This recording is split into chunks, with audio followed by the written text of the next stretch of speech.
No laws.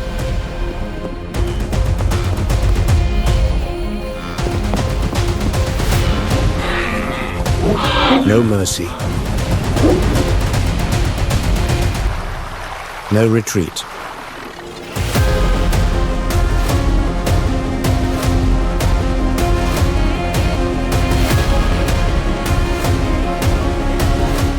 Only those who rule and those who fall.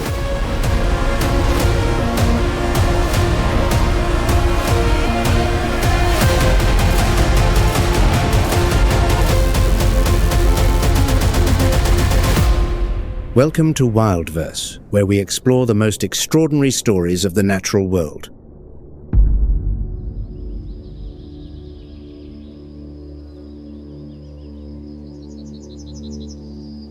High noon on the Serengeti plains, the sun casts short shadows across golden grasslands stretching to the horizon.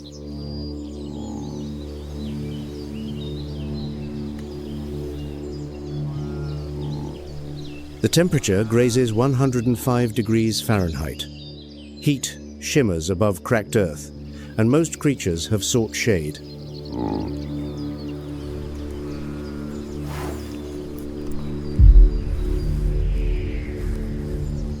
But not all.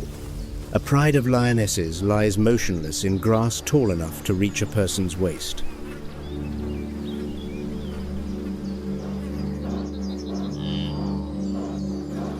They are not sleeping. The amber eyes of the lead female track a migrating herd of wildebeest.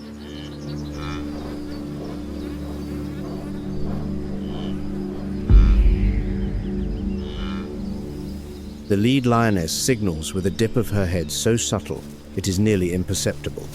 A flanking group peels away to either side.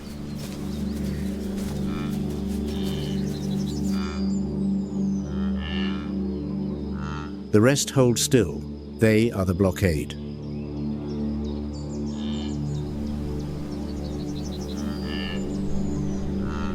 The wildebeest press forward, oblivious to the trap already drawn around them.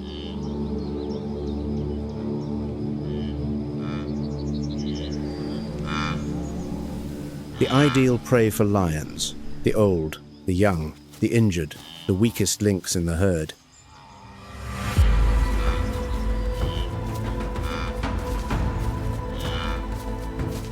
A wildebeest calf, under 6 months old, weighing roughly 80 pounds, drifts behind the column. It lacks the experience to sense danger. 40 feet, 30 feet, 20 feet. The lead lioness explodes from the grass.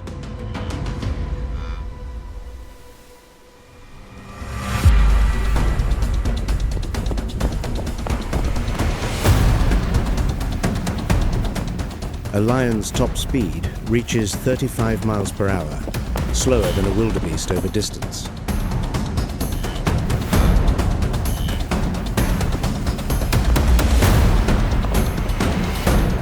But within the first 50 feet, no prey reacts in time.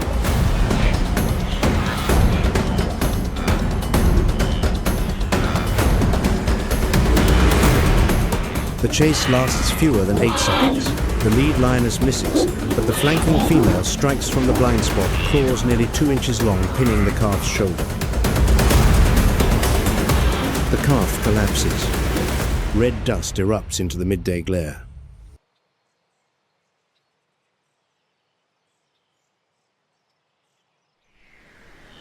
A kill. Yet lions succeed only about 25% of the time. 3 of every 4 hunts end in failure.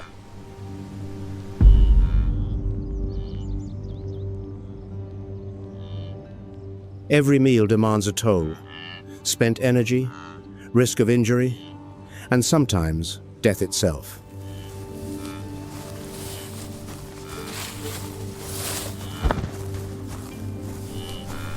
Wildebeest, the longest distance land migrants among large mammals, are far from easy quarry.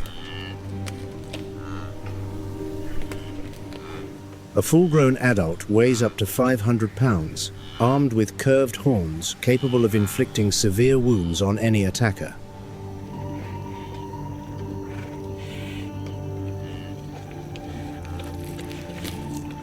Yet that very strength makes them the prime target.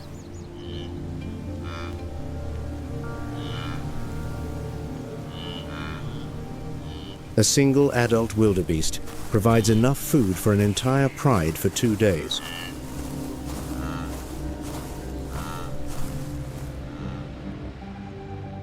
No side claims permanent victory.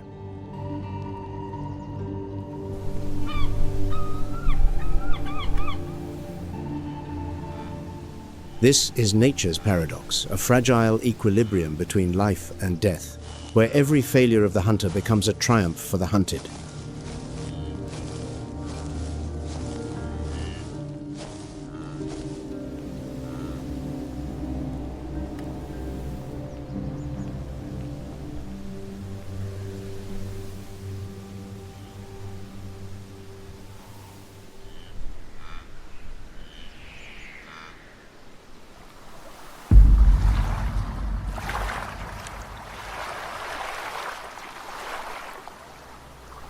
But the arms race on the African savanna is merely one chapter in a far longer story. On land, weapons are muscle, speed, fang, and claw.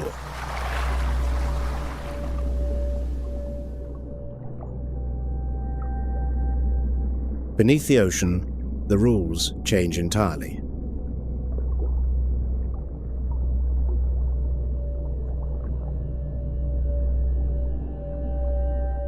More than 5,000 miles east of the Serengeti, beneath the warm waters of the Indo-Pacific, another world exists where size becomes irrelevant and the most lethal weapons belong to the smallest creatures.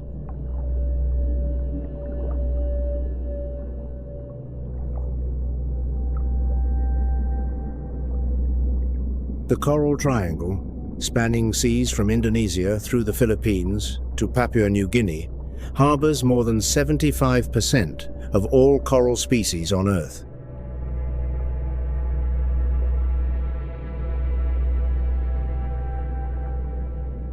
This is the ocean's greatest evolutionary laboratory.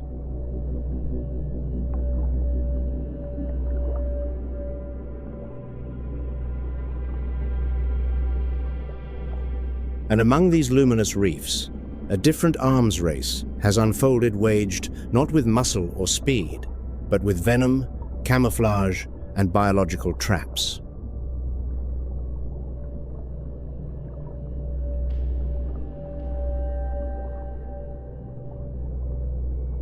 Sunlight pierces the crystalline surface and falls upon a shallow reef near the Lembe Strait, Indonesia.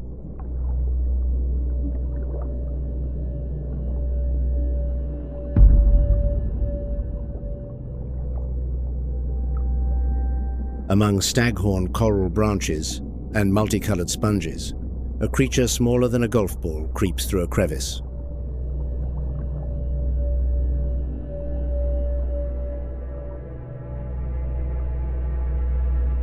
The blue-ringed octopus Hapalochlaena measures just 4 to 8 inches long and weighs less than 1 ounce. Placed on a human palm, it looks as harmless as a toy.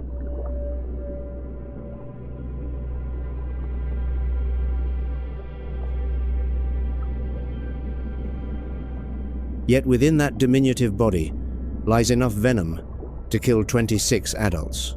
Tetrodotoxin, a neurotoxin, 1,000 times more potent than cyanide.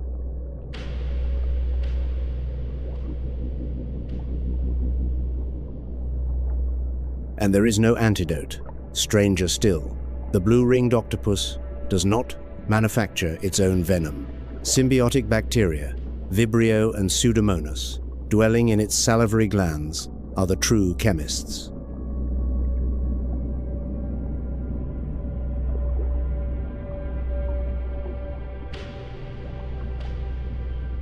The same toxin appears in pufferfish, 2 entirely unrelated species, sharing the same bacteria, the same weapon.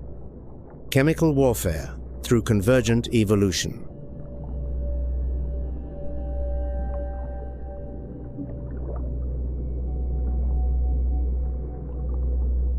When threatened, neon rings across its skin ignite in under half a second, the ocean's most unmistakable warning signal.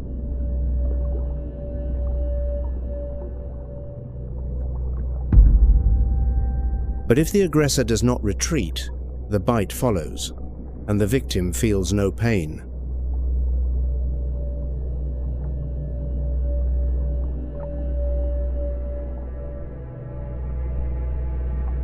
No pain. That is what makes it terrifying. The victim does not know the bite has landed until paralysis begins.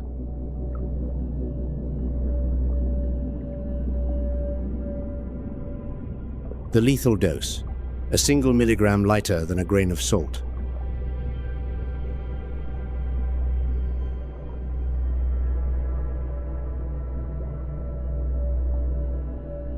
At least 11 human deaths have been documented. The only rescue is continuous artificial respiration, keeping the victim breathing until the toxin degrades on its own.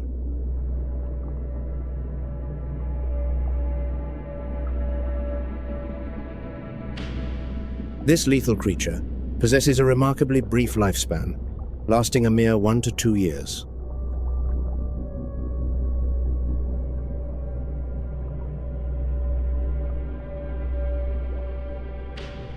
It breeds only once.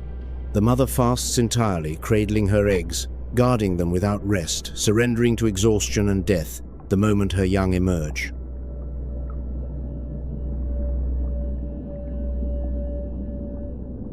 A short life, an eternal weapon.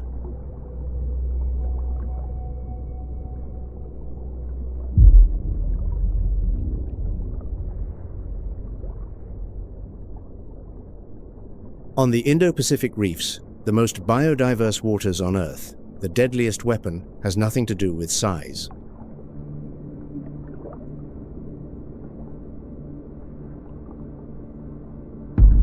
Here, venom kills within 5 minutes. Camouflage turns a hunter to stone, and a mouth engulfs prey in 0.006 of a second.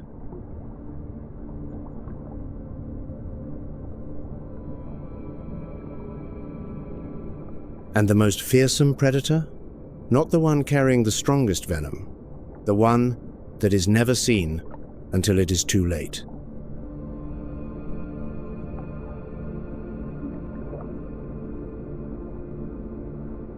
From the blue-ringed octopus, a miniature assassin armed with neurotoxin, the story draws deeper into the coral reef, where two opposing schools of combat have persisted for millions of years.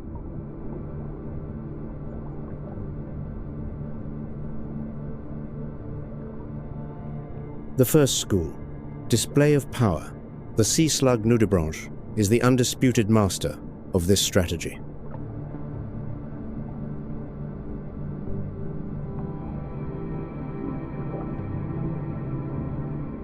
More than 3,000 nudibranch species have been identified across the world's oceans, and scientists believe the true number far exceeds that count.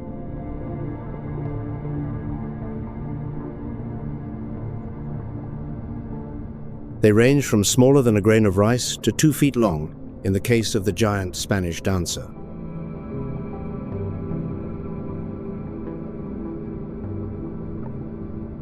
Their colors defy belief. Neon pink, blazing orange, deep violet, electric blue like living candy scattered across the reef.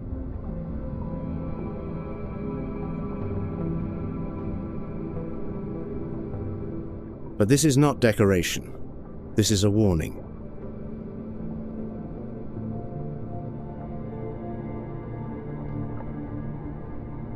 In biology, the phenomenon is called aposematic coloring, vivid hues that declare, "Eat me and die." And the nudibranch has every reason for such confidence.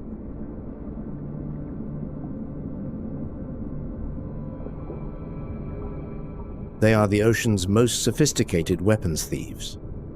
When feeding on sea anemones or hydroids, organisms armed with stinging nematocyst cells, the nudibranch does not trigger those cells.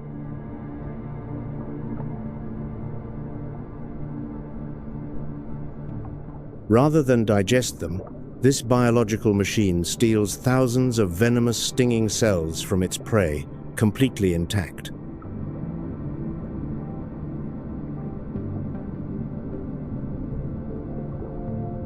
It routes the toxic capsules through its digestive tract, channeling them directly into the serrata, transforming the fleshy appendages on its back into a lethal defensive arsenal.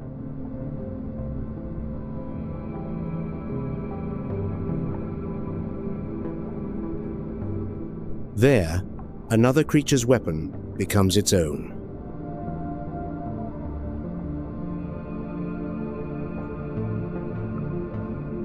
Science calls this process kleptocnidae, stealing stinging cells.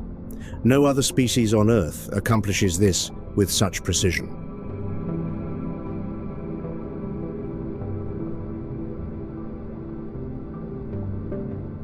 Nature's most exquisite marvel, the sea slug is a simultaneous hermaphrodite. During mating, both individuals exchange sperm, cross-fertilizing each other.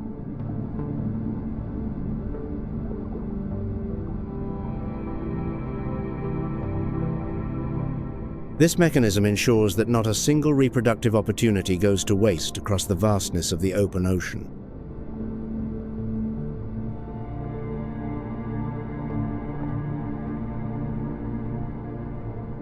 The species pushes physiological boundaries further still. It treats its mating organ as disposable.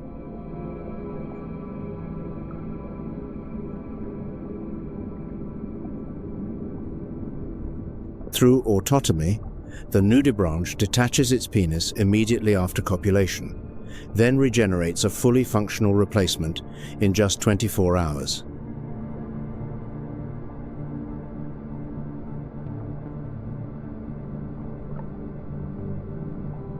Nudibranch eggs spiral into ribbon-like coils, typically curling counterclockwise, each translucent sheet clinging to coral surfaces like miniature sea blossoms.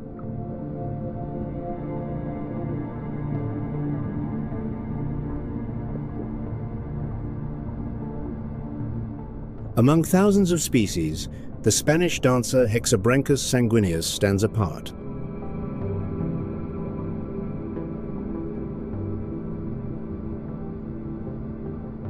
Reaching up to 2 feet, it lifts off the seabed and dances through the current, its deep crimson body undulating like a flamenco performer.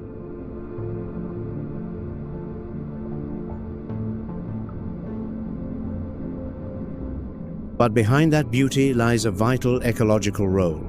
Nudibranchs serve as reef health indicators. Where they flourish, the coral thrives.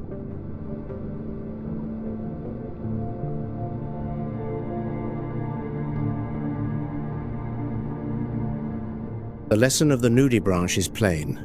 No need to forge weapons. Simply steal them from others and flaunt them loudly enough that no one dares test the claim.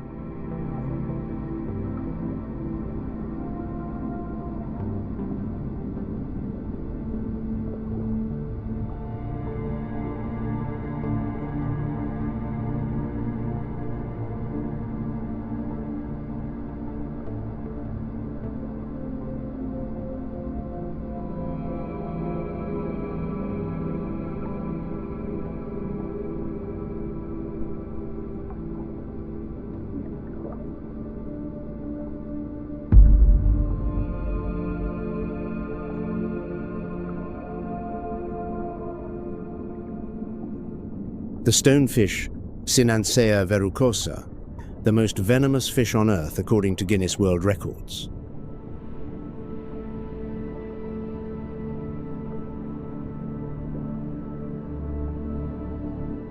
Its camouflage is so flawless that it becomes indistinguishable from a moss-covered rock on the seabed.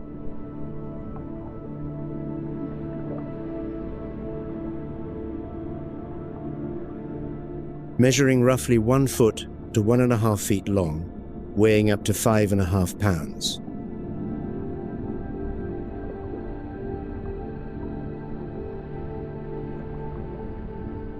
It lies motionless for hours, patience embodied, merging seamlessly into the coral rubble beneath it.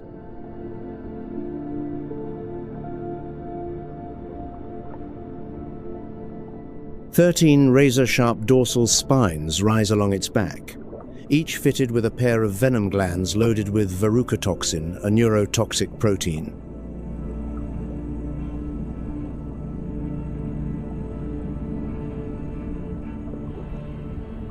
Yet these are defensive weapons, a fact widely misunderstood. The stonefish does not use venom to hunt.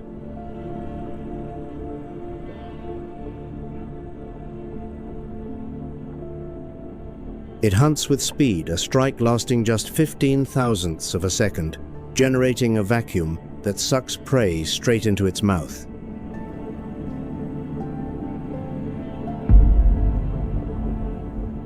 The prey never registers what has happened.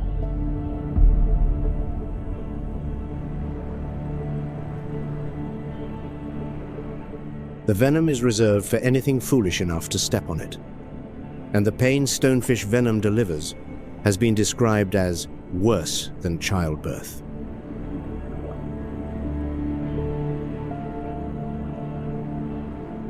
Ranging from the Red Sea to French Polynesia, from Australia through Southeast Asia to Japan, the stonefish inhabits nearly every shallow Indo-Pacific water.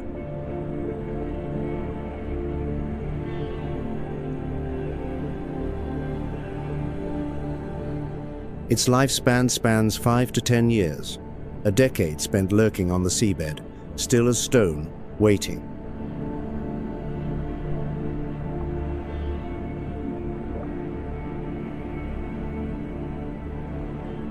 Patience, in every literal sense, is its primal instinct.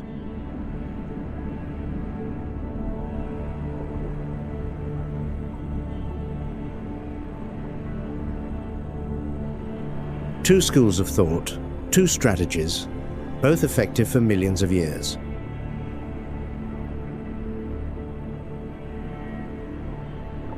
But both of these strategies, display and concealment, pale before a tiny phantom lurking beneath the water's surface.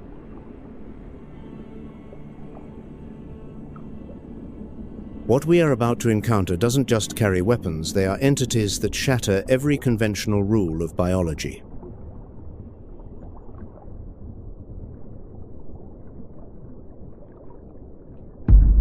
The box, jellyfish, cubozoa genus Charybdea, a creature with no brain, no bones, no blood, a living structure of near perfection, forged from nothing.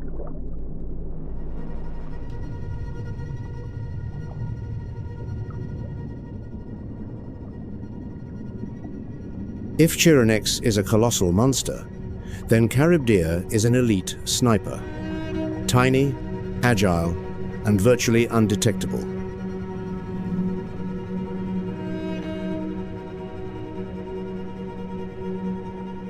Their bodies are as transparent as crystal, shimmering under the sunlight.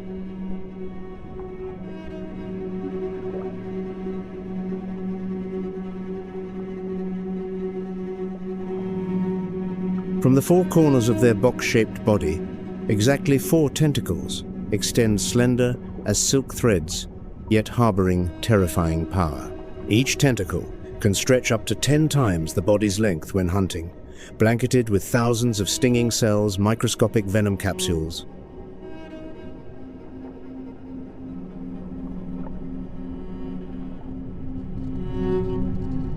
Each stinging capsule is a biological micro-bullet. Upon contact with prey, they fire venom-tipped barbs with acceleration faster than an actual bullet.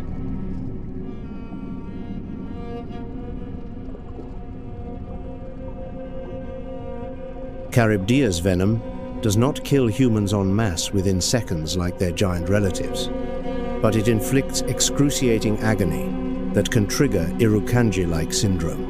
Violent muscle spasms, vomiting, and an overwhelming sense of dread, as if the end of the world is closing in.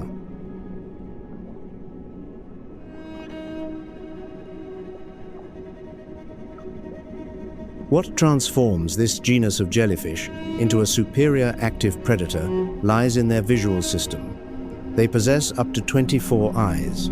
This system is evenly divided into 4 clusters, positioned on all four sides of their body.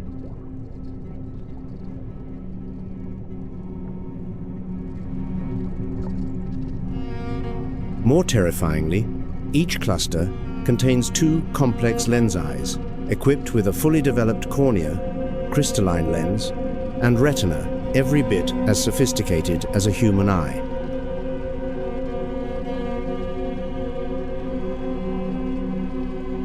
A creature with no central brain, yet it perceives the world through 24 eyes. They do not merely see, they process images through a distributed network of nerve ganglia.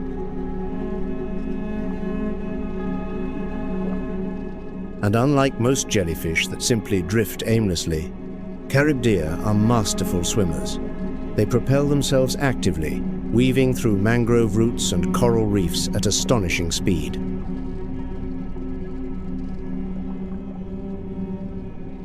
They are drawn to light a peculiar behavior known as phototaxis. They surge toward light sources like transparent arrows, hunting small shrimp and juvenile fish with absolute precision.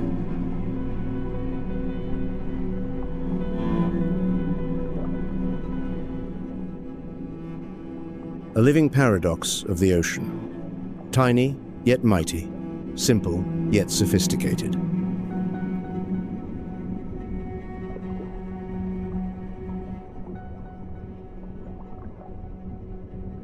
That is Charybdia, the phantom that commands the light.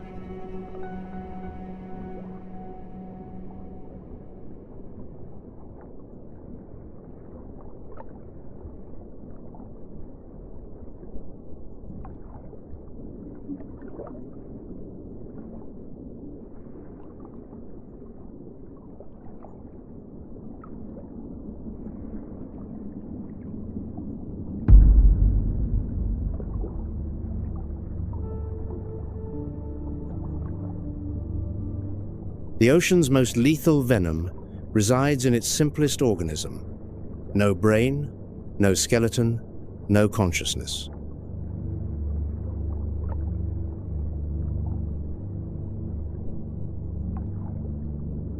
Nature requires no complexity to engineer death.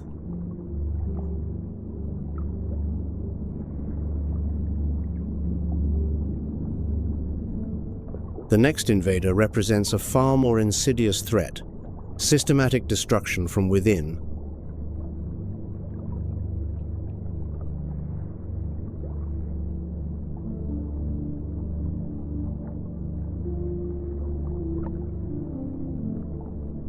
The lionfish Pterovolitans fans its ornate pectoral rays like underwater peacock plumes, crimson and white stripes alternating in the pattern of a marine zebra.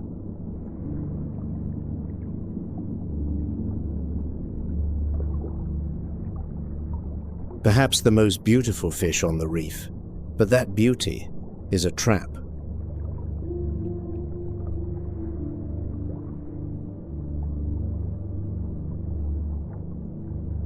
"18 venomous spines, 13 along the dorsal ridge, 3 on the anal fin, 2 on the pelvics, transform every radiant fin into a biological weapon."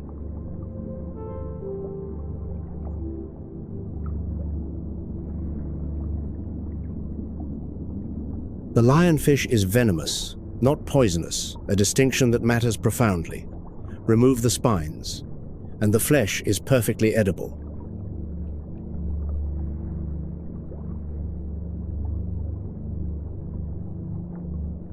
Delicious, even. The lionfish's homeland is the Indo-Pacific, where it has coexisted in equilibrium with reef ecosystems for millions of years.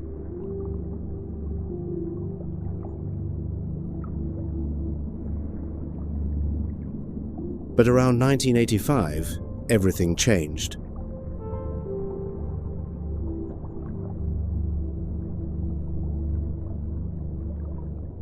Lionfish appeared in the Western Atlantic, the Caribbean, and the Gulf of Mexico, an ecological invasion likely triggered by careless aquarium releases.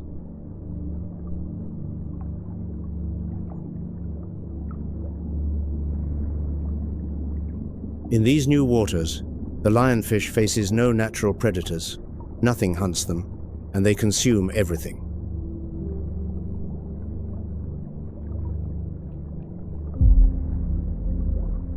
The lionfish stomach expands to 30 times its resting volume. This insatiable voracity drives them to devour over 70 species of native fish and invertebrates.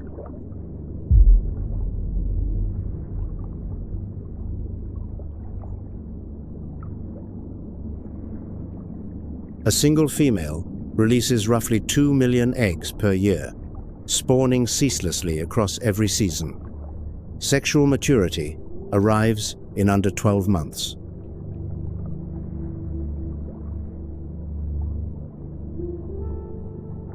The result? A 79% decline in native juvenile fish within the first 5 weeks of colonizing new territory.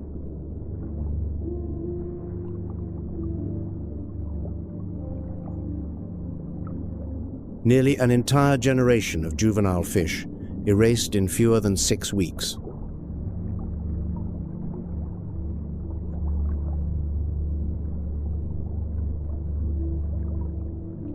The domino effect cascades.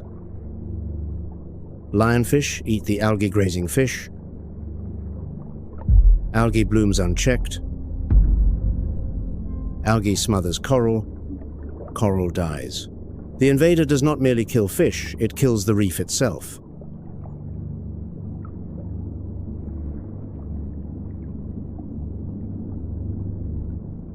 But in its Indo-Pacific homeland, the lionfish is not invincible.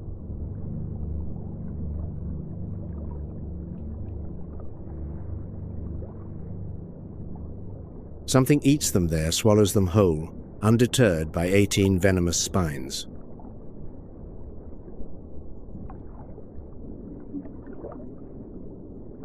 That predator will emerge later in this story.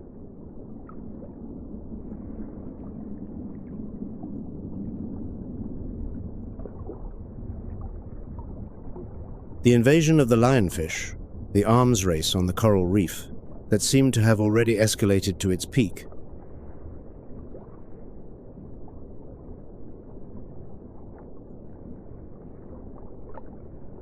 But nature always holds one final trump card, one that wields neither venom nor silence, but pure kinetic force.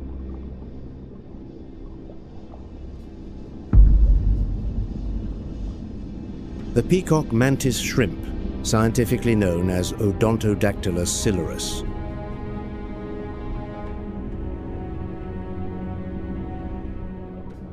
A warrior clad in the armor of an alien creature, wielding a weapon that defies every conventional law of physics.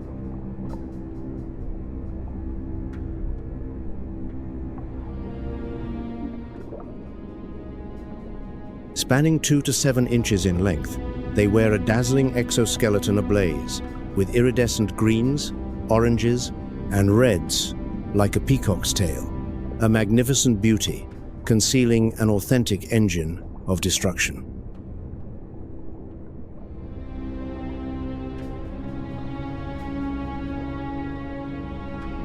Their hunting targets are not schools of soft-bodied fish, but the most heavily armored creatures on the seafloor. Rock crabs, hermit crabs, and hard-shelled mollusks sealed tight within their fortified casings.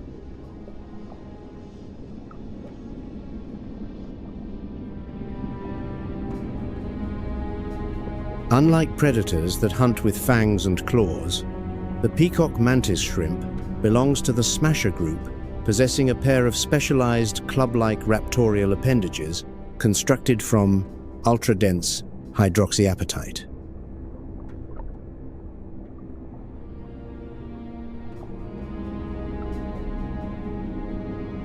When a rock crab unwittingly wanders into the strike zone, the biological safety latch is released, and the clubs swing forward with acceleration equivalent to a .22 caliber rifle bullet.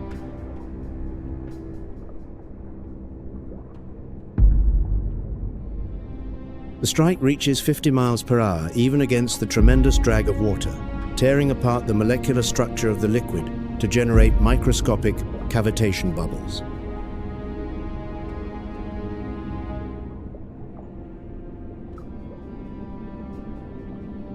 The instant this vacuum bubble collapses, it unleashes a flash of light and temperatures soaring to nearly 8,500 degrees Fahrenheit, roughly the temperature of the sun's surface.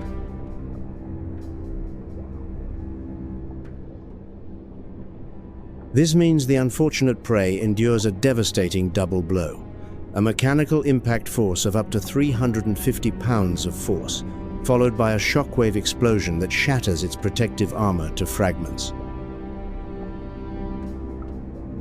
To prevent the weapon from being destroyed by the sheer intensity of its own strike, the molecular structure inside the club is arranged in a helicoidal spiral, a shock-absorbing design currently being studied by the military for next-generation ballistic armor.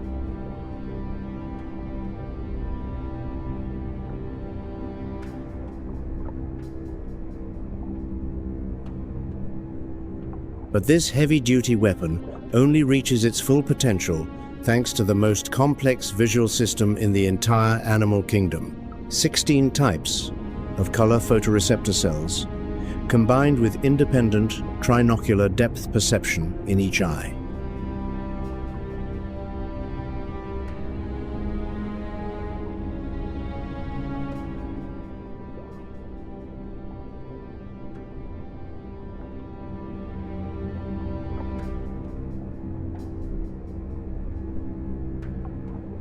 They can see ultraviolet light and even circularly polarized light, enabling the peacock mantis shrimp to effortlessly expose even the most perfectly camouflaged prey hidden among the coral reef.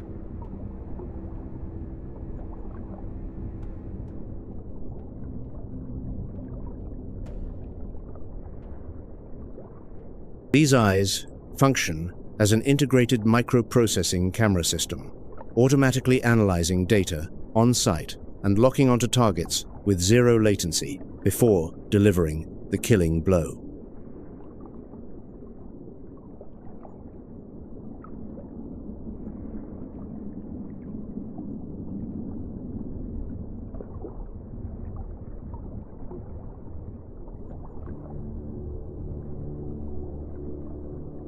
This arms race seems incapable of further escalation.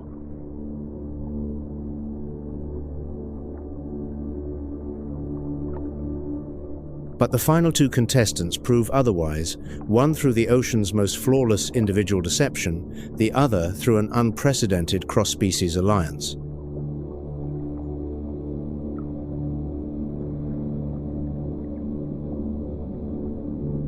If every predator on the reef relies on venom or muscle, the next creature has chosen an entirely different path to visual manipulation.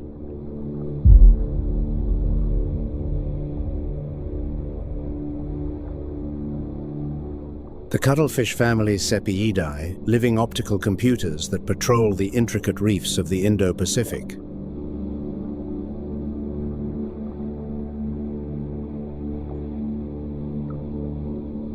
At a glance, the eye registers only a chunk of coral rubble, a clump of drifting seaweed, or simply harmless emptiness against the sand.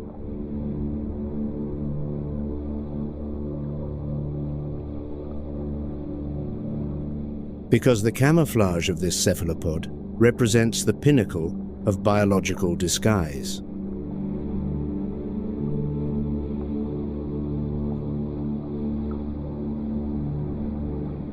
Millions of chromatophore and iridophore cells carpet the skin, shifting color at pixel-level resolution in 1/10 of a second.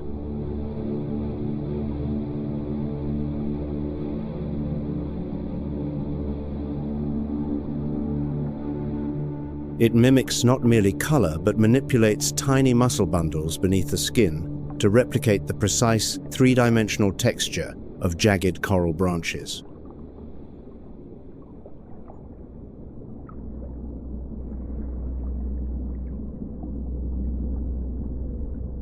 But the most formidable weapon of deception is not deployed for hiding. It activates the moment prey enters the range of those distinctive W-shaped pupils.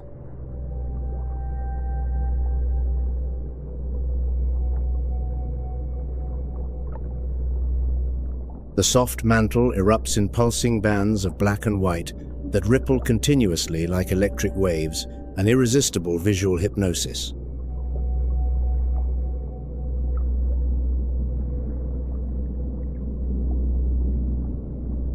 Crabs and small fish, caught in this strobing illusion, find their nervous systems overwhelmed, every survival instinct stripped away.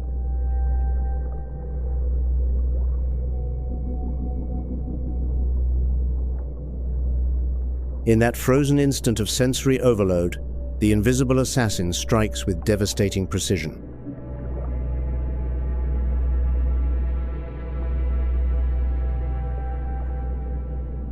Two specialized hunting tentacles fire from concealed sheaths beneath the eyes, piercing the water in 30 milliseconds.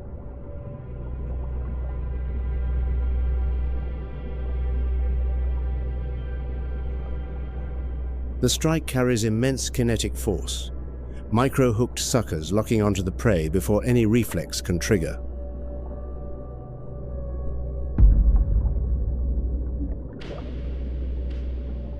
The victim is wrenched backward into a cage of 8 muscular arms, brought face to face with a sharp, parrot-like beak at the center.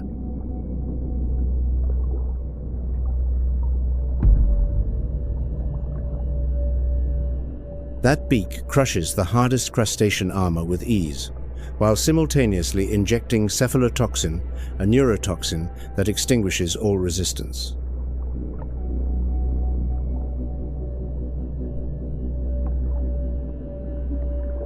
Evolution has armed them with unmatched intelligence, the largest brain-to-body ratio of any invertebrate on Earth.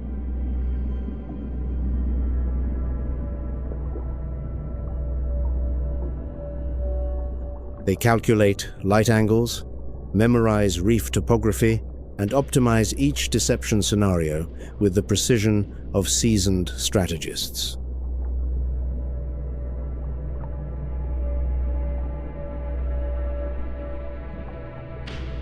One half of the body camouflages against predators, while the other half simultaneously strobes to mesmerize prey, 2 tactical programs running on a single skin.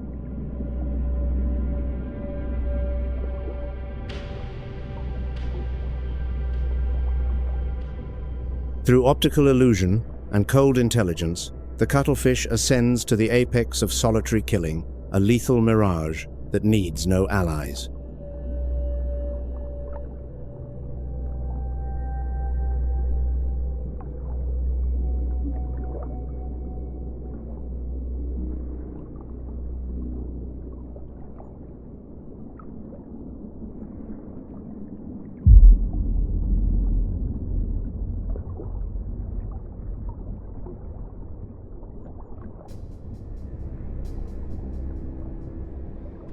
But on the Indo-Pacific reef, one species has chosen the opposite path entirely, not solitude, but alliance.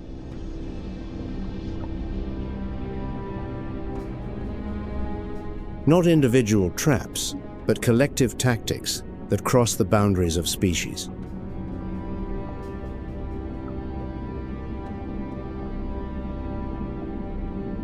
The banded sea crate, Laticauda colubrina,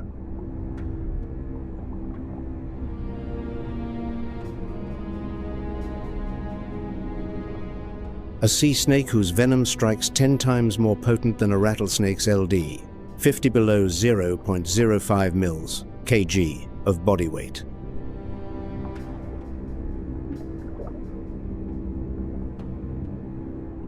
Among the most powerful neurotoxins on the planet.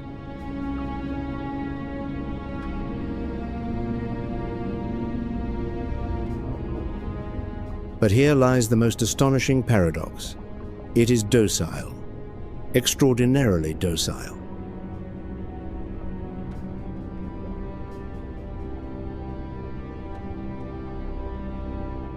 Divers glide alongside the banded sea crate without provoking a single strike.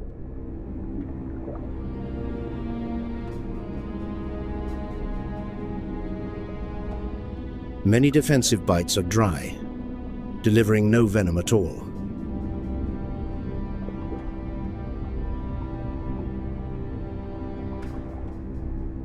the most lethal creature, yet the safest to approach.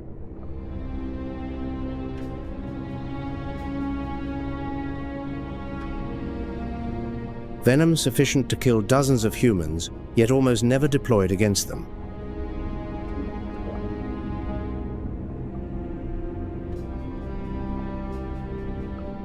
Nature engineered a nuclear weapon, then entrusted it to the most patient bearer.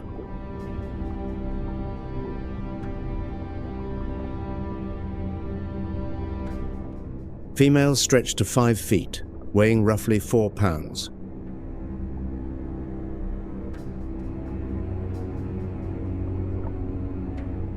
Males run noticeably smaller, under 3 feet, just over 1 pound.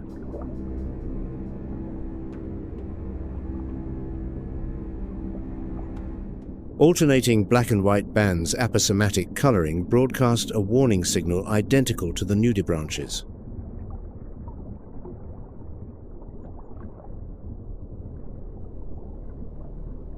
And just as the nudibranch is mimicked by juvenile frogfish, the banded sea crate finds imitators, 2 harmless sea snakes, donning similar stripes to borrow its lethal reputation.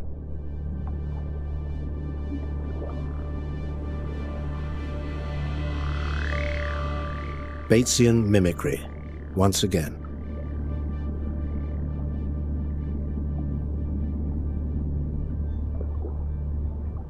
A slender, laterally compressed body allows the crate to penetrate the tightest coral crevices where moray eels and small fish take refuge.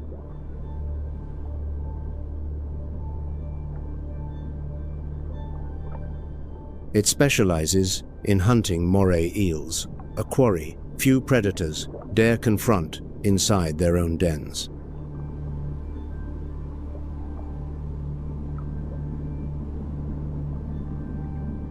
The banded sea crate hunts by daylight, and it does not hunt alone.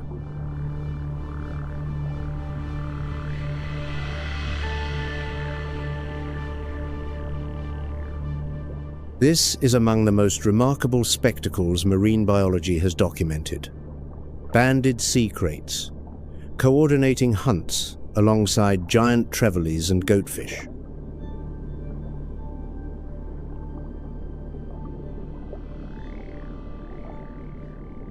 The tactic unfolds. Simply trevallies and goatfish drive schools of small fish into coral crevices.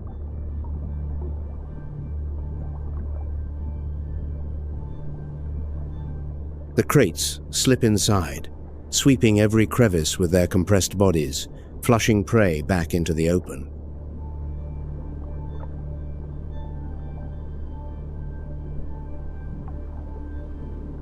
Prey fleeing the crevices meets the waiting jaws of trevallies and goatfish.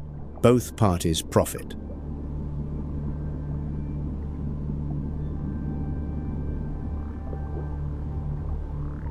Cross-species cooperative hunting between reptiles and bony fish.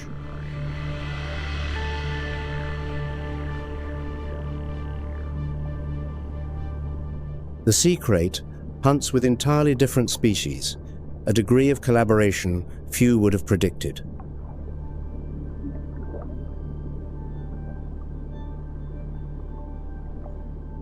But the banded sea crate does not live exclusively underwater.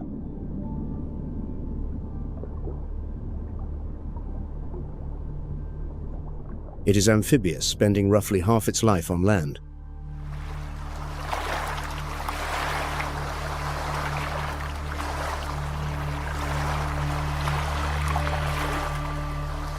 After each hunt, it swims ashore to digest, shed its skin, and rest. And most critically, it lays its eggs on land. The banded sea crate is the only sea snake on Earth that lays eggs ashore, oviparous, while every other sea snake gives live birth in the water. A creature suspended between two worlds. Hunting beneath the waves, resting on solid ground, armed with venom potent enough to kill, yet almost never wielding it.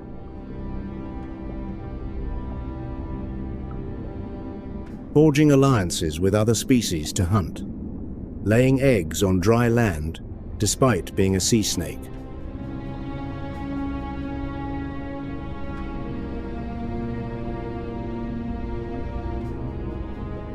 Equipped with specialized nasal valves that seal automatically under water pressure, this hunter sustains each deep dive for 15 to 30 minutes before it must surface to replenish its oxygen.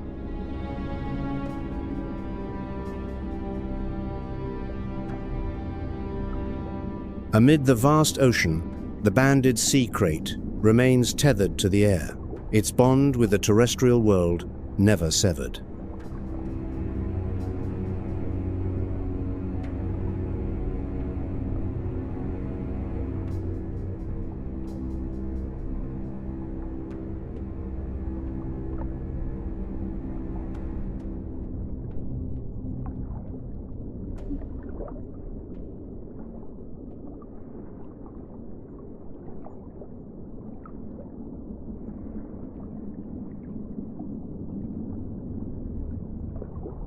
Across the reef, from solitary traps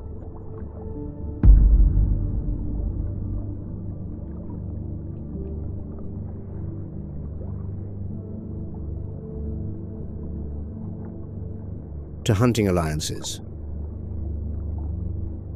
one truth emerges: size does not determine survival. This fierce arms race compels the smallest creatures to forge the most singular tactics and weapons.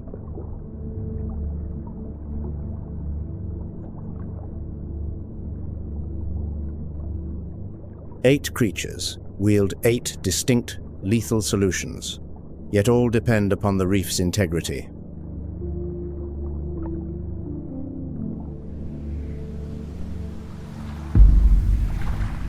Yet this 400 million year evolutionary laboratory is collapsing under climate change, pollution, and greed.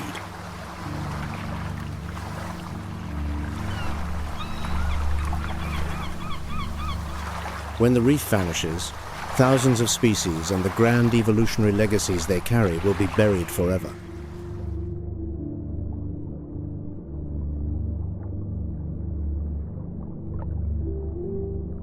Unlike the clamor of the savanna, the battle for survival on the seafloor unfolds in a silence that chills the blood.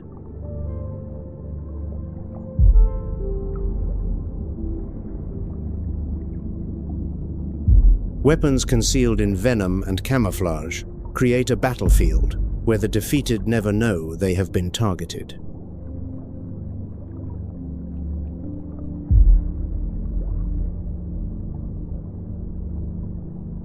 The ocean's most dangerous weapon is not brute force, but invisibility, claiming lives in the span of a heartbeat.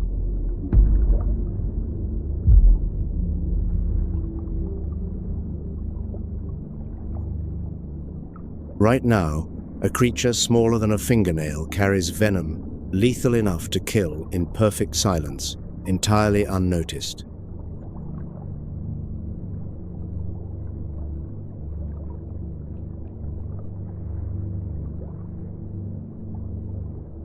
Thank you for joining us on WildVerse.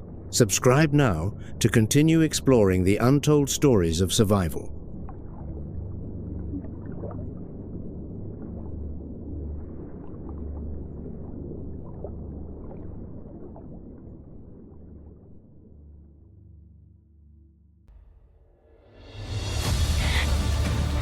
The vulnerable flee in haste, desperate to preserve their fleeting breath. The formidable, however, choose silence, slipping unseen into the darkened mire.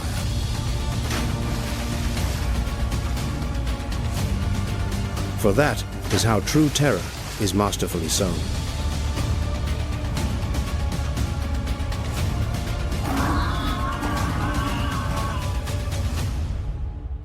A herd of impala graze with heads lowered. Their ears swivel ceaselessly, scanning every direction, yet their eyes see nothing but grass.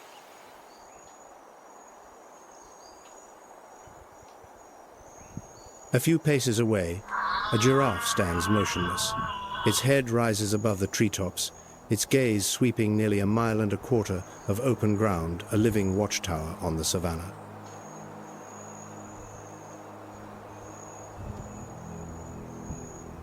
A 1,000 feet to the east, a shape lies flattened in the grass. Its body presses against the earth, eyes locked on the impala herd. Pale gold fur, dappled with black spots, blends into the dry grass with near-perfect precision.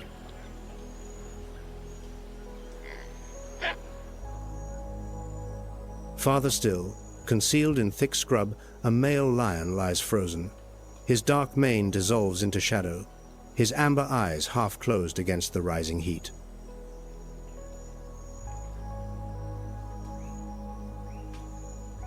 He arrived before dawn, not a single muscle twitching since the deliberate stillness of the dominant.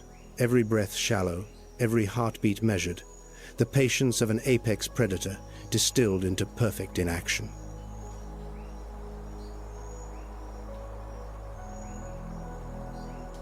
Four species, one savanna.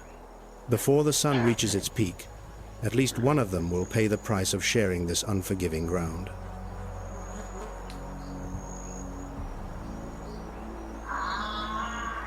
The impala feed close beside the giraffe, and this is no coincidence. Standing 16 to 20 feet tall, the giraffe's eyes detect what the low-slung impala cannot.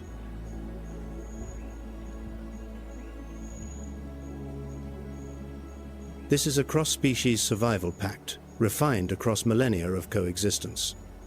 The impala borrow the eyes of the gentle giant to compensate for their own modest height, trading proximity for protection.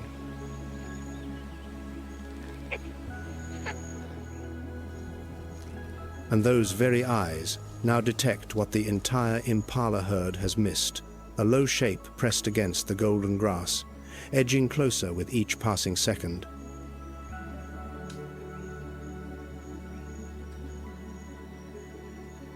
The giraffe spots the cheetah in the grass. It stands rigid, head aimed directly at the stalker, gaze fixed and unblinking.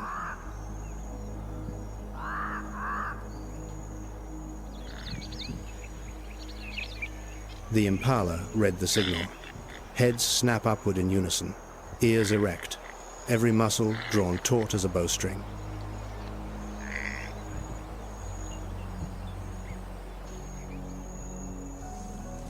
The cheetah's body is a masterpiece, that 40 million years of evolution sculpted for a single purpose, speed.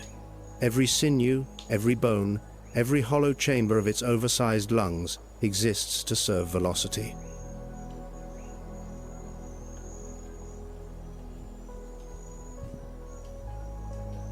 "70 miles per hour.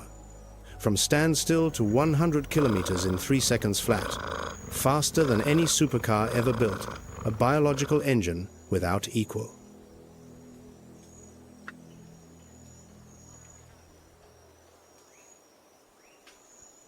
But that speed lasts no more than 20 seconds. After that, the cheetah's body overheats to its physiological limit, core temperature spiking past 40 degrees. Stop or die.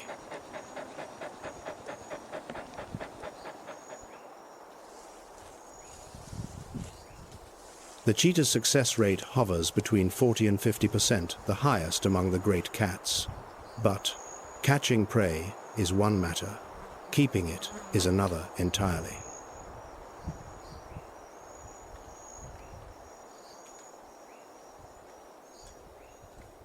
The cheetah knows it has been exposed. The element of surprise, its most critical weapon, is gone. Across the open grassland, no option remains but to strike immediately or abandon the hunt entirely.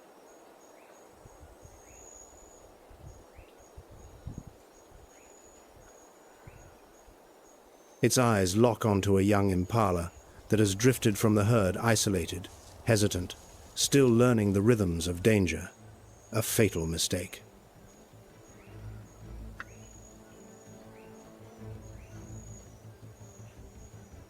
From 0 to maximum velocity in 3 seconds. Dust and grass erupt beneath the cheetah's paws as its body becomes a blur of gold. Its running line cuts a flawless straight path.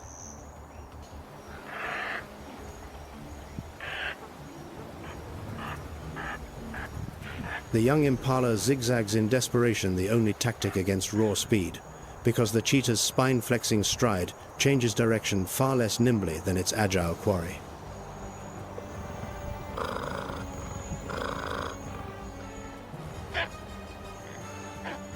"12 seconds.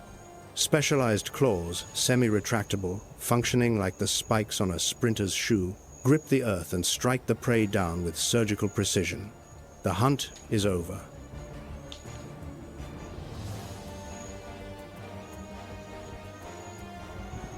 The cheetah begins to feed in frantic haste, breath still ragged, body trembling with exhaustion. But it is not the only one hungry this morning.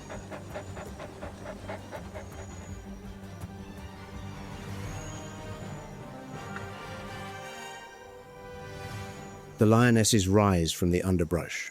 Hundreds of pounds of muscle converge, their lithe, fluid forms crowned by battle-scarred faces.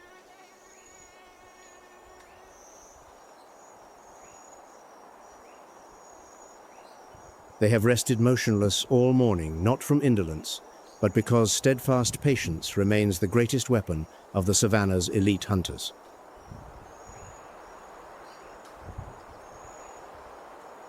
Each lioness weighs between 150 and 250 pounds combined. They constitute Africa's supreme apex predator. No creature dares challenge a hunting pride directly.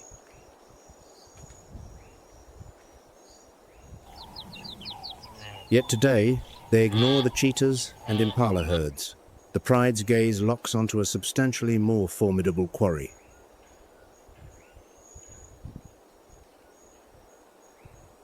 A giraffe stretches downward to browse upon a low acacia. Neck lowered, forelegs splayed, it assumes a highly vulnerable posture.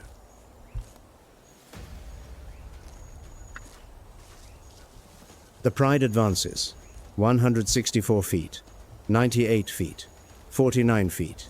Each footfall lands in absolute silence. They fan out and charge. Yet, the giraffe holds its ground.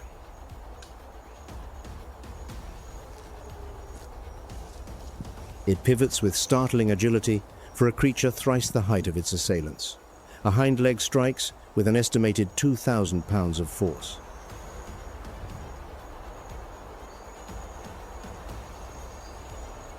Enough to shatter bone, enough to kill. The blow connects with the lead lioness's shoulder. The great cat falters, staggering backward 2 paces.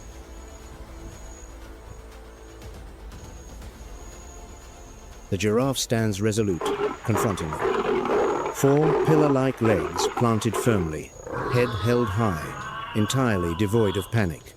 It towers above the felines and possesses full awareness of this advantage.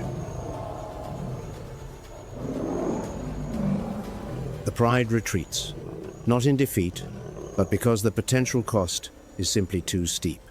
A crippled limb renders a huntress useless, transforming her into a liability.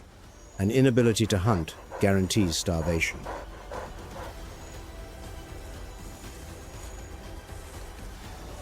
Collective might is not universally sufficient. Across these plains, survival favors those who judiciously choose their battles.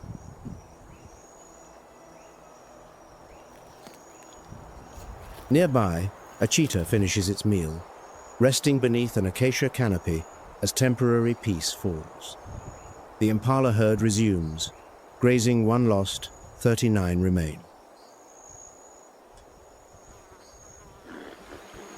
The giraffe ambles away, its elevated vantage revealing everything: the satiated predator, the ravenous pride, and the oblivious prey grazing as though nothing had occurred.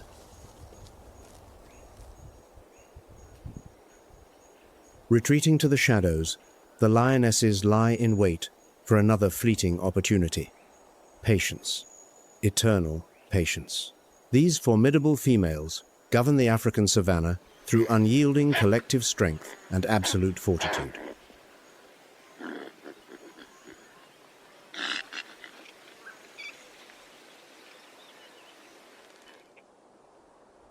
But across the Atlantic, in the sprawling swamplands of South America, a different great cat has evolved along an entirely separate path.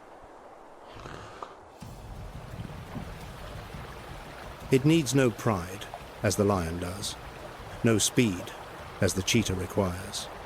It possesses something no other cat on Earth can claim: the most powerful bite force in the feline family.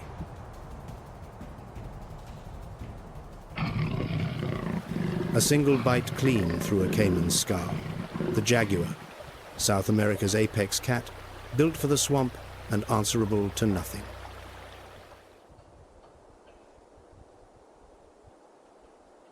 Welcome to wild Brazil, a land where the untamed still shapes every river, every forest, every shadow.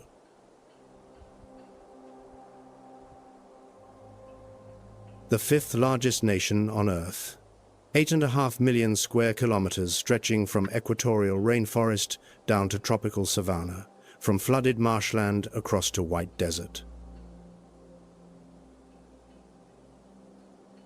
More than 125,000 animal species call this land home. 50,000 plant species anchor its soils.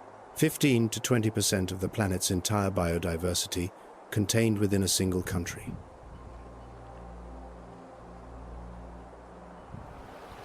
Each year, scientists identify approximately 700 new species within Brazil's borders.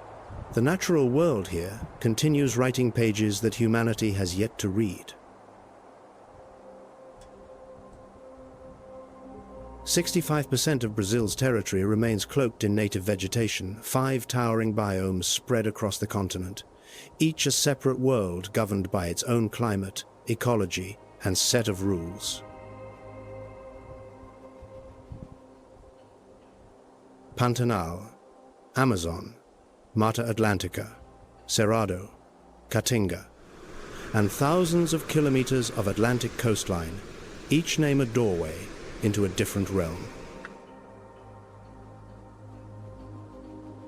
150,000 square kilometers of flooded wetland, spanning 3 nations, Brazil, Bolivia, Paraguay, the largest tropical wetland system on Earth.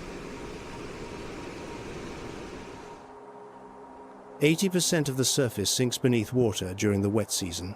Solid ground vanishes, yielding to a half-submerged realm where the boundary between river and land dissolves entirely.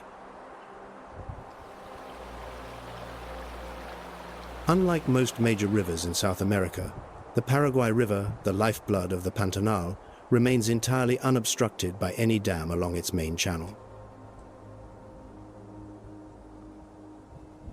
That free-flowing current is the reason the Pantanal still breathes an unbroken pulse of water that sustains millions of lives across the floodplain. But more than 40 hydroelectric dams are being planned along its tributaries, and every single dam poses a direct, measurable threat to the wetland's delicate seasonal pulse. And across that boundless marshland, a solitary ruler presides in the shadows between water and earth. The jaguar requires nothing more than darkness and patience. The third largest cat in the world after the tiger and the lion, weighing between 90 and 120 pounds. A compact, muscular frame coiled beneath golden fur marked with black rosettes. A male jaguar can measure just over 6 feet in length, with a 28-inch tail, yet its build is engineered for tangled jungle and swampland rather than open plains. The jaguar's bite force reaches 1,500 psi, the strongest of any cat on Earth relative to body size. Bone, shell, and skull yield alike beneath those jaws. The jaguar deploys that jaw power to pierce through armor. Its bite can puncture a turtle's shell. It can crush a caiman's skull. No other great cat on the planet hunts this way. Jaguar density in the Pantanal reaches 6 to 12 individuals per 100 square kilometers, the highest concentration anywhere in the world. At the Tayama Ecological Station, GPS telemetry has recorded peak densities of 12.4 individuals, a figure that every other habitat on Earth can only envy.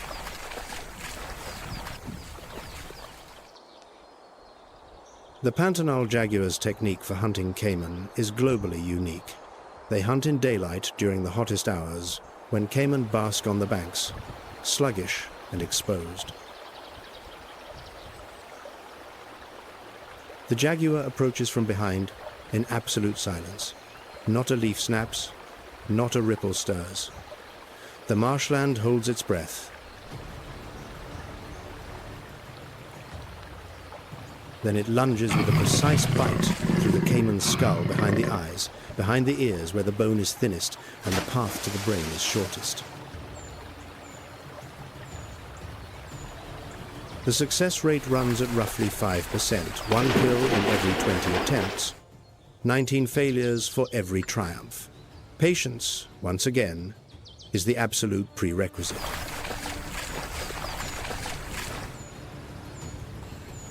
"5% sounds low, but when each successful hunt ends with a meal weighing dozens of pounds, a single kill sustains the jaguar for days.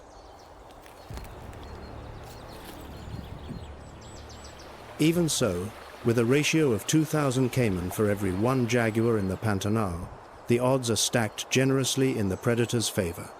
Opportunity never runs dry.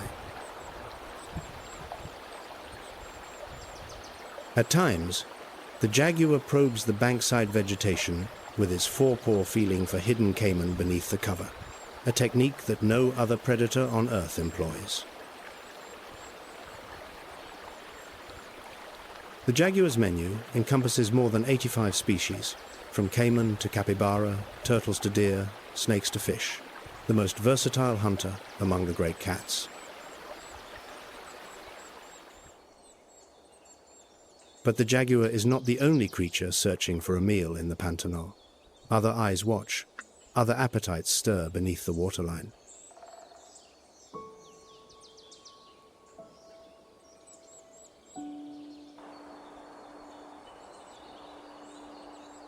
The capybara, the largest rodent on the planet, stands roughly 4 feet in length, weighs between 35 and 66 pounds, and lives in herds of 20 or more.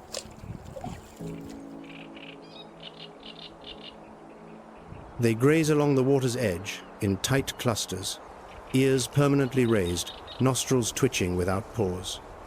A capybara's life is measured not in years, but in seconds of vigilance.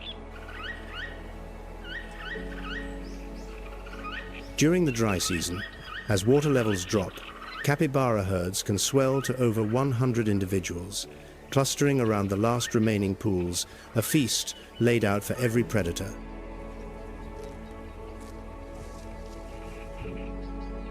At the first unfamiliar sound, capybara emit a sharp alarm call, a distinctive bark that carries across the wetland. The entire herd plunges into the water.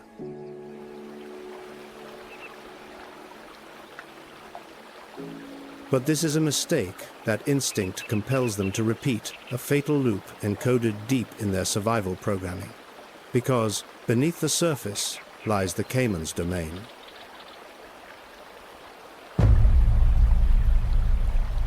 The Yacare caiman, waiting just below the still waterline, only its eyes and nostrils breaking the surface.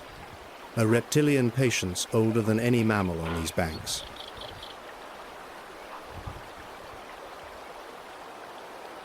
The capybara finds itself trapped between two predators. Jaguar on the bank, caiman in the water. Fleeing one means running directly into the jaws of the other. This is the Pantanal's food web, where every prey animal simultaneously serves as bait for another, and every step in the wrong direction could be the last. 650 bird species paint the Pantanal sky into a living canvas. Jabiru storks with wingspans approaching 10 feet, scarlet macaws ablaze in the canopy, kingfishers diving like sapphire arrows.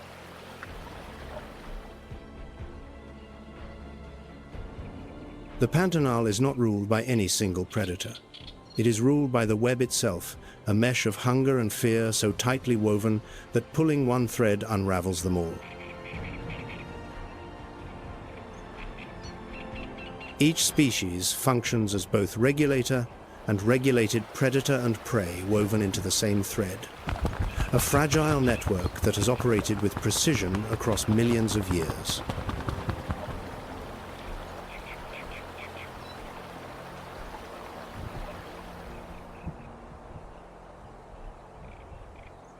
But this sanctuary is wounded. Beneath its shimmering surface, scars run deep, and the damage grows with each passing season.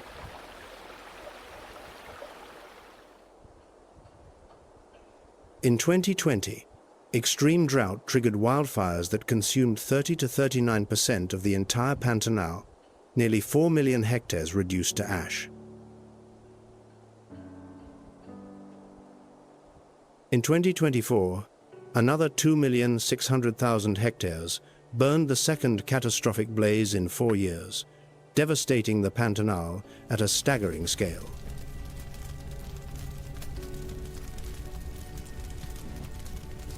Nearly every fire originated from human activity, deliberate agricultural burns that escaped control and devoured the marshland's fragile vegetation, reducing centuries of growth to smoldering ruin.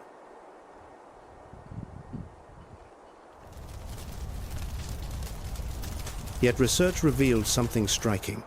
After the 2020 catastrophe, resident jaguars held their territories and refused to flee.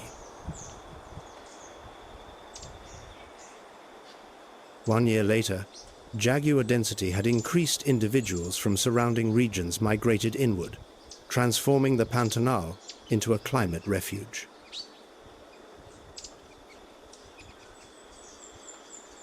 The patient do not run, they wait, and the Pantanal recovers slowly, stubbornly, as it has done for millennia before.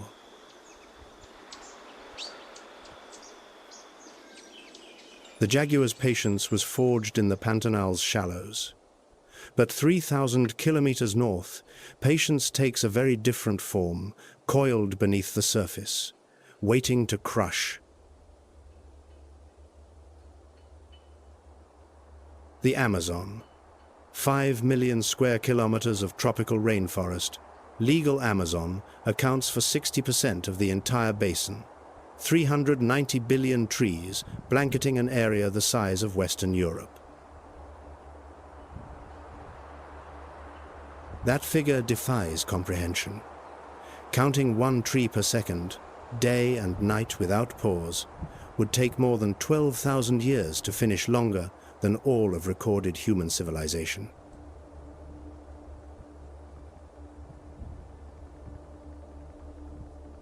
The Amazon River discharges 209,000 cubic meters of water per second into the Atlantic, more than the next 7 largest rivers combined.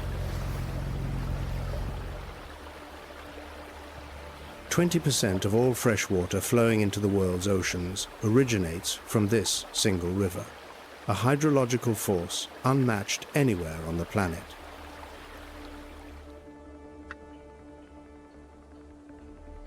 A freshwater current so enormous that it pushes the Atlantic saltwater back hundreds of kilometers from the coast, staining the ocean brown with sediment.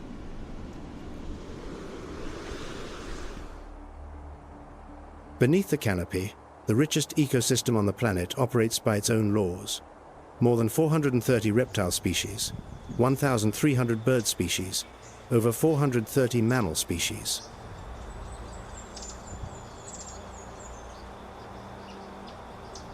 "1,000 amphibian species, more than on any other continent. Each species a thread in a web so intricate that science has yet to unravel it fully."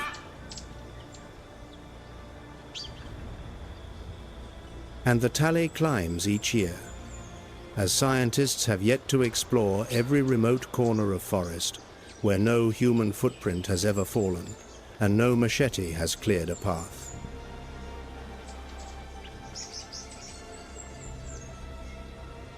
In 2025, scientists described a stunning turquoise poison dart frog in the Jurua River basin and a miniature vivid orange toad in the Serra do Quiriri.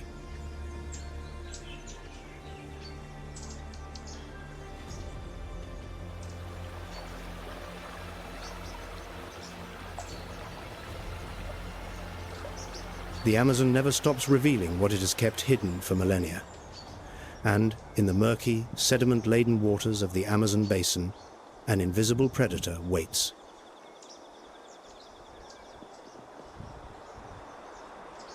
The green anaconda, a consummate ambush specialist, nearly vanishing into the reddish-brown waters of flooded forest rivers. Its mottled olive-green scales mirror the murky current with uncanny precision.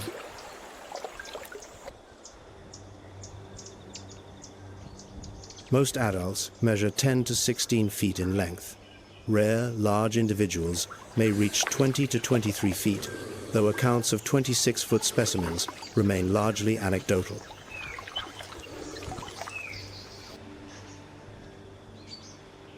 The anaconda can hold its breath for close to an hour underwater, not 10 minutes, as many mistakenly assume. Its physiology is built for sustained aquatic ambush beyond ordinary reptilian limits.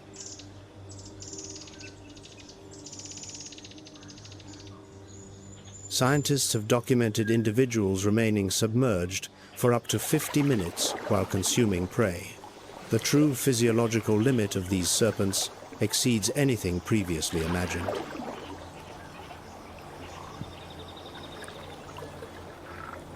And here, science has overturned a myth that persisted for centuries. The anaconda does not kill its prey through suffocation. It kills by circulatory arrest.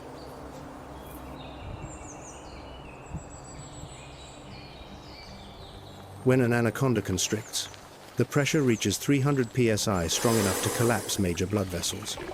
Blood ceases to circulate. The brain and heart are severed from oxygen.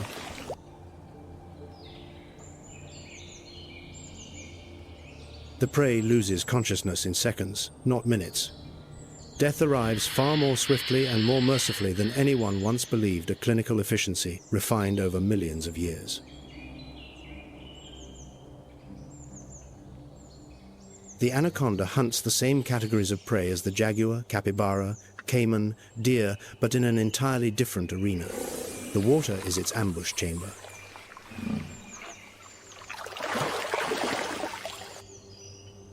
If the jaguar is the king of the riverbank, the anaconda is the uncontested sovereign of the current.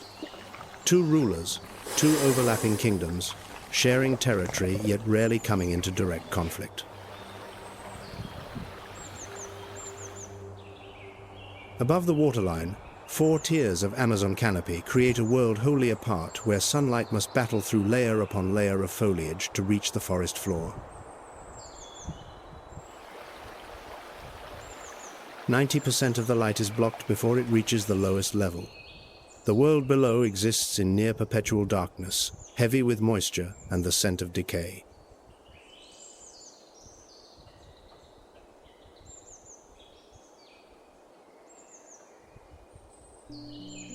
But high above, where the canopy meets the equatorial sun, life erupts in brilliant profusion.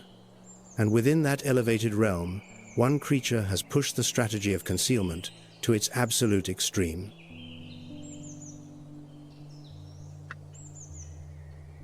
The sloth, the slowest moving mammal on the planet. Average speed, 6.5 feet per minute.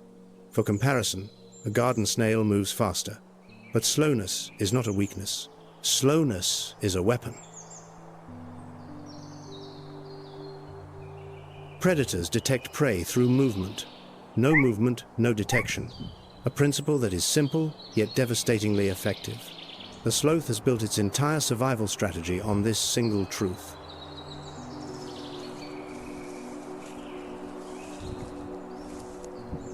The same concealment principle the jaguar employs when ambushing prey.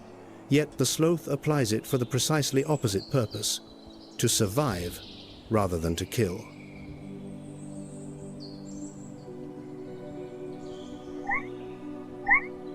Green algae growing across its fur creates a seamless camouflage amid the canopy. Viewed from below, the sloth appears as nothing more than a motionless clump of moss.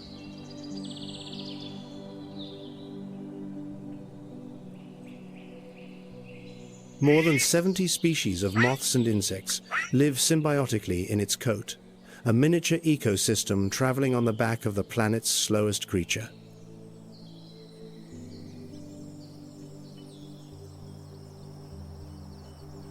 An exceptionally low metabolic rate allows the sloth to subsist on a quantity of food that would starve any other mammal. Evolution does not favor the strongest or the fastest. It favors the most adapted.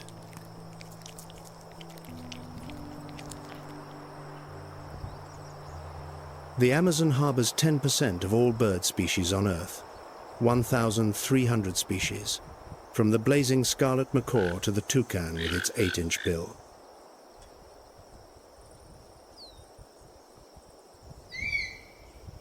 The harpy eagle, armed with talons 5 inches long, rivaling those of a grizzly bear, perches motionless in the upper canopy for hours on end, patiently awaiting a sloth or monkey to reveal itself.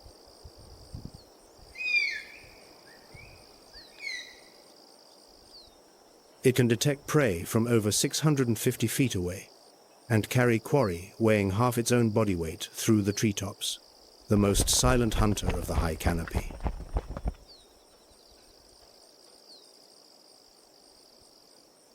If Brazil's remarkable biodiversity captivates you, share your thoughts in the comments below.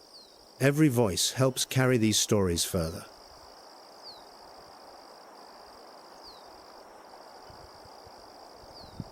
Yet this expansive forest now approaches a threshold that science calls the tipping point, a line beyond which recovery may become impossible.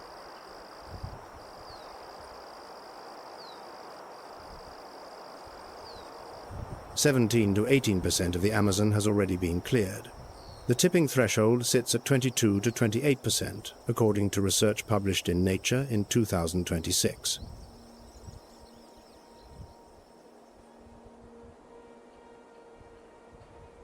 The gap between the present and the point of no return stands at just 4 to 10%, a margin so thin it could vanish within a few decades, perhaps fewer.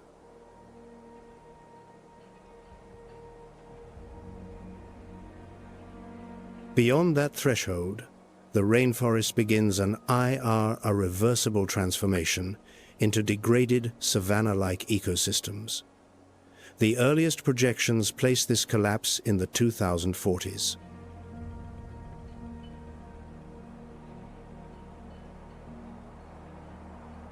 The southeastern Amazon has already become a net carbon emitter, releasing more than it absorbs.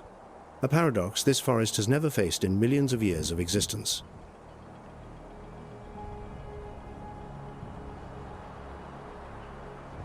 Yet amid the data, a signal of hope emerges. For 3 consecutive years, Amazon deforestation rates have declined a fragile but unmistakable shift.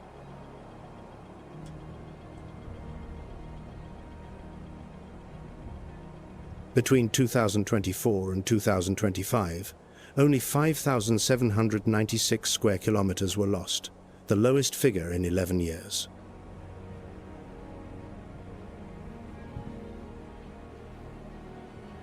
An 11% reduction from the previous monitoring cycle.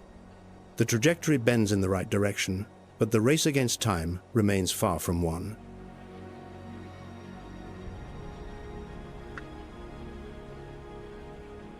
The Amazon, however, is not the only biome fighting for survival. To the southeast, another forest, older, smaller, and far more ravaged, holds on by a thread.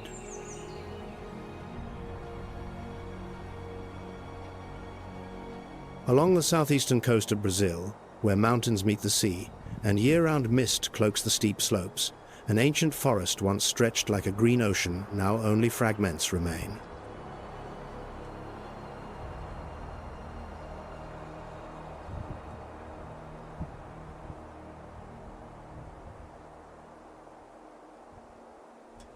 Mata Atlântica.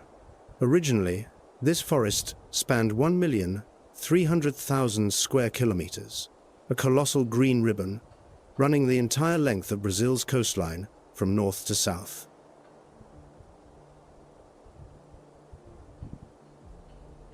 Today, roughly 24% still stands a fraction of its former grandeur. Most of it is secondary or regenerating forest, and undisturbed primary growth accounts for just 7 to 12%.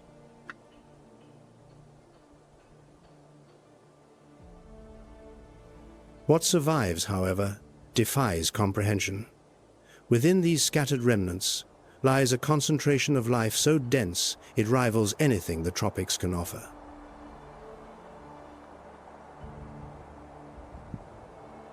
In southern Bahia, scientists have counted up to 450 tree species in a single hectare, a world record for woody plant density.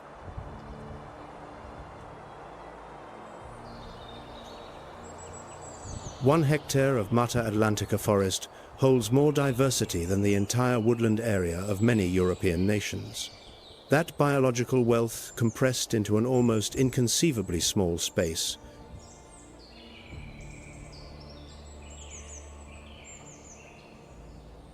"20,000 plant species, 2,000 vertebrate species, 854 endemic amphibians, 71% found exclusively in Brazil and nowhere else on the face of the earth."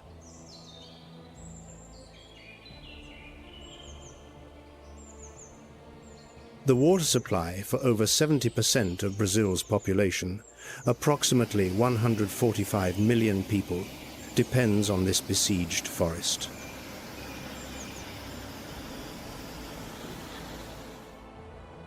In the heart of Rio de Janeiro, the Tijuca forest, 4,000 hectares, replanted from 1861 by order of Emperor Pedro II, stands as living proof that Mata Atlantica can regenerate when given the chance.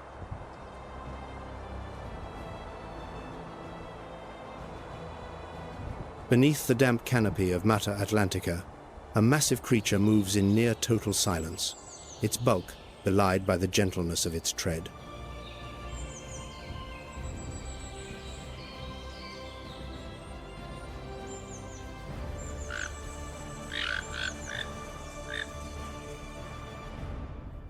The tapir, up to 6.5 feet long, weighing 150 to 300 pounds, the largest land mammal in South America, its short, flexible trunk sweeping through the undergrowth.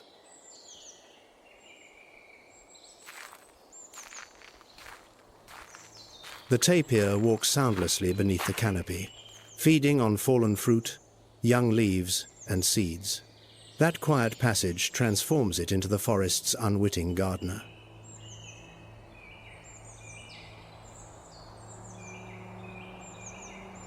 The tapir swallows seeds in one location and deposits them kilometers away, dispersing new growth across sweeping distances. It plants forest for its own predator without ever knowing.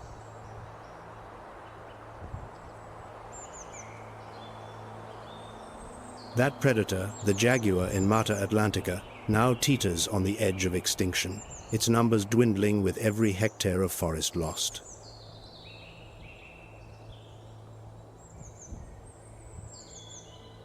Only a few dozen individuals survive in small, fragmented forest patches, genetically isolated and severed from one another by sprawling cities, highways, and industrial agriculture.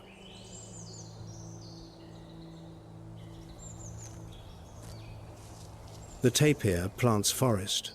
The jaguar needs forest to survive, but the forest vanishes faster than the tapir can scatter its seeds, an ecological equation tilting toward collapse.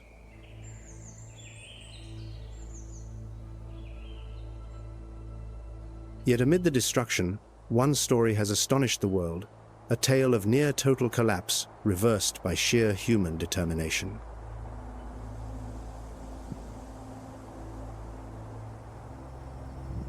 The golden lion tamarin, a diminutive primate, cloaked in fur the color of flame, weighing less than a single pound.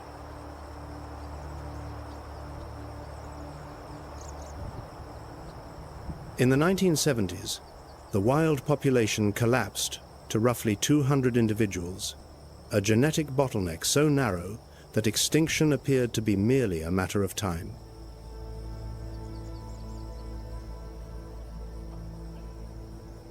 Humans intervened, Captive breeding programs combined with vegetation, ridges, forest corridors, stitching isolated fragments back together pulled this species from the brink.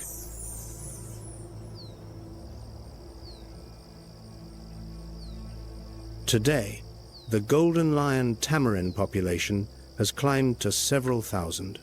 Every member of the group shares in rearing the young, the father, notably carries the infants more than the mother does.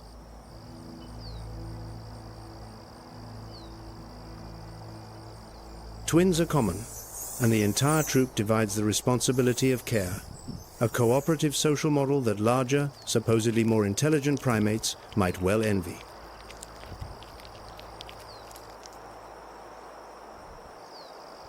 Where Mata Atlantica's canopy ends, a different kind of wild begins, one that hides its greatest secrets not above, but below the surface.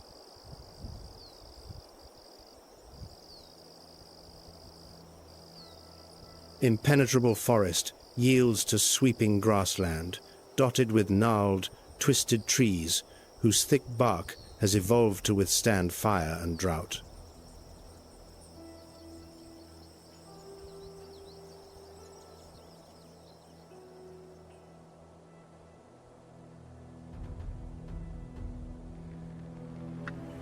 Cerrado, a name that few outside Brazil have heard, yet one that shelters a staggering share of the planet's living wealth.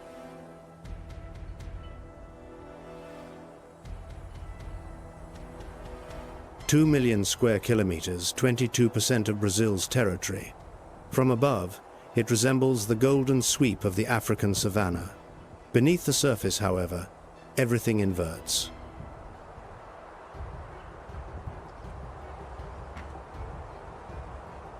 Two-thirds of the Cerrado's plant biomass lies underground, a far-reaching root network, plunging many feet deep, forming an upside-down forest invisible to the naked eye.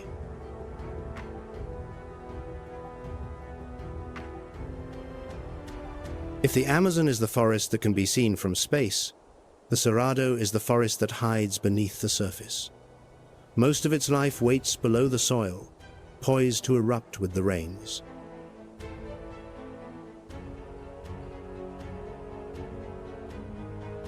The most biodiverse savanna on the planet. 5% of all species worldwide. 30% of Brazil's total biodiversity contained within an ecosystem most of the world cannot even name.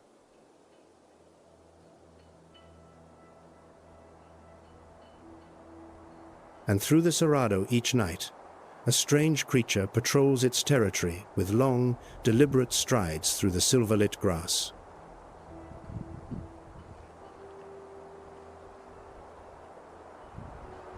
The maned wolf, South America's largest canid, resembles a fox mounted on stilts.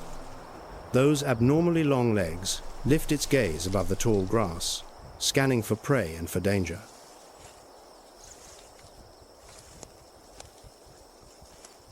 Each night, the maned wolf covers 20 kilometers, alone and silent, no pack, no allies, only darkness and a pair of acutely tuned ears.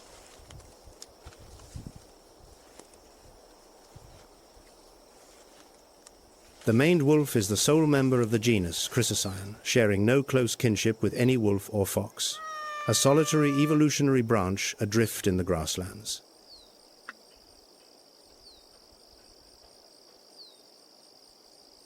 The strangest trait of the maned wolf, though, is neither its stature nor its solitude.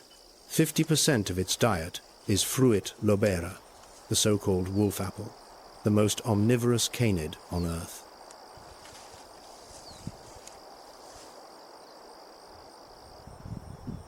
The bond between the maned wolf and the lobera plant is a seamless mutualism. The wolf eats the fruit and disperses the seeds across the Cerrado floor.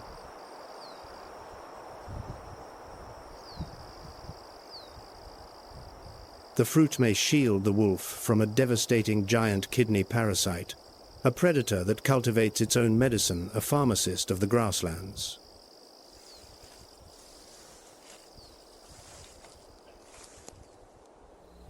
Under Cerrado moonlight, the pampas deer, standing 4 feet tall, weighing 20 to 40 pounds, moves in a state of perpetual vigilance, ears rotating like twin radar dishes.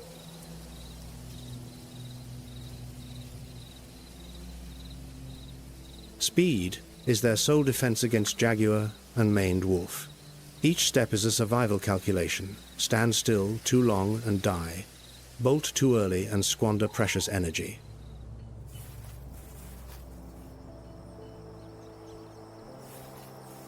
Pampas deer numbers have dropped sharply as native grasslands give way to soybean fields and cattle ranches. These animals require open ground to run, and that ground is shrinking with every planting season.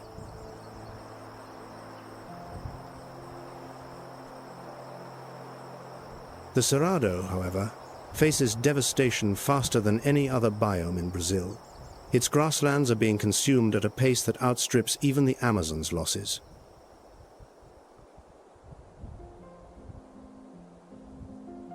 .9% of its native vegetation has been converted.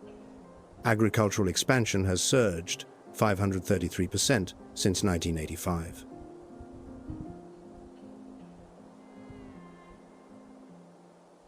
A legal loophole deepens the crisis. Brazil's forest code permits private landowners to clear up to 80% of native vegetation on their property, a provision that has accelerated the Cerrado's decline.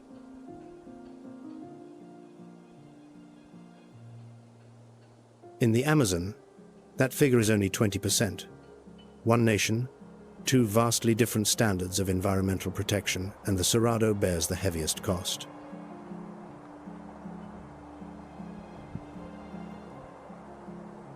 In 2024, the Cerrado accounted for 52.5% of ALL native vegetation loss across Brazil, more than the Amazon itself.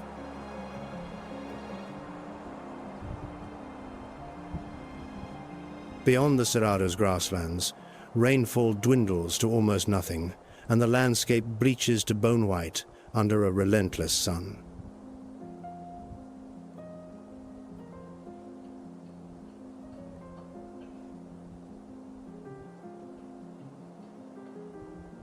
Caatinga. The name itself speaks of a landscape unlike any other, a place where survival is not guaranteed, but earned.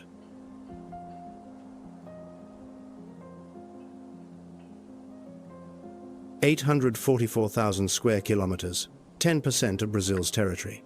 The only biome on the planet that exists exclusively within Brazilian borders.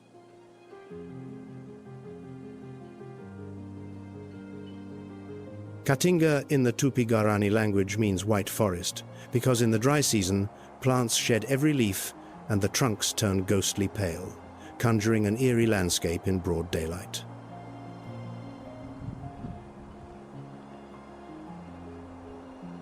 "900 vertebrate species have adapted to these harsh, semi-arid conditions where daytime temperatures can exceed 40 degrees Celsius and rain falls for only a few months each year.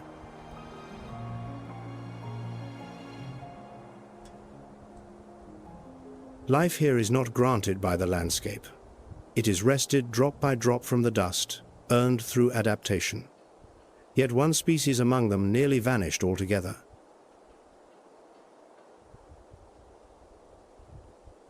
Lear's macaw, a magnificent blue macaw, utterly dependent on the licuri palm nut for survival. Its plumage shimmers like cobalt under the Caatinga sun.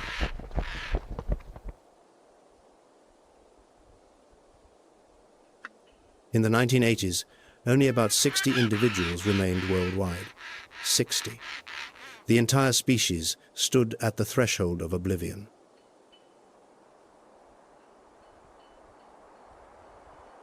"40 years later, in 2025, the population has surpassed 2,500 individuals, a resurrection that conservation science rarely achieves.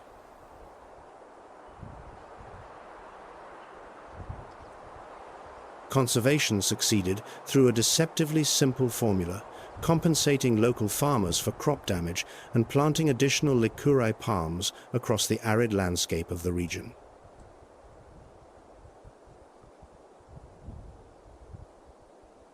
A new threat, however, now looms.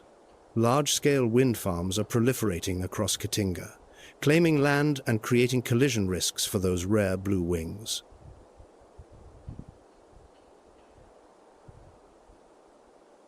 From the white desert of Caatinga, the final passage leads to the coast where the continent meets the Atlantic Ocean and a new chapter of biodiversity begins.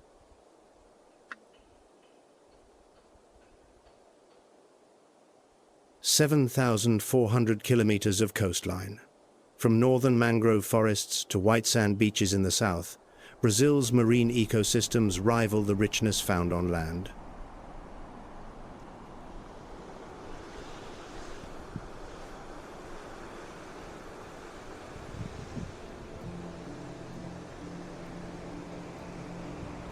Beneath the surface, sharks, hammerhead, tiger, bull shark patrol like silent phantoms, apex predators of the open ocean, holding the entire marine food web in equilibrium.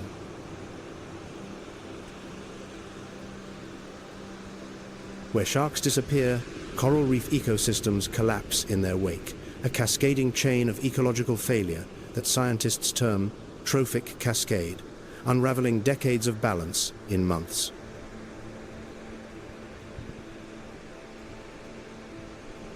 And each year, from the frigid waters near Antarctica, enormous visitors arrive, crossing half the globe on a journey that has endured for millennia. The humpback whale, 14 to 18 meters long, weighing 40 tons, migrates 8,000 kilometers from feeding grounds near Antarctica to breed in Brazil's warm coastal waters.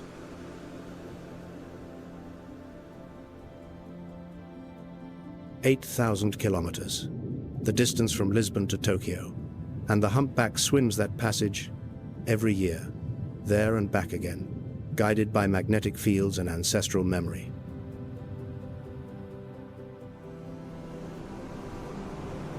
Pectoral fins stretching up to 16 feet, the longest of any whale species, trace graceful arcs through crystalline water.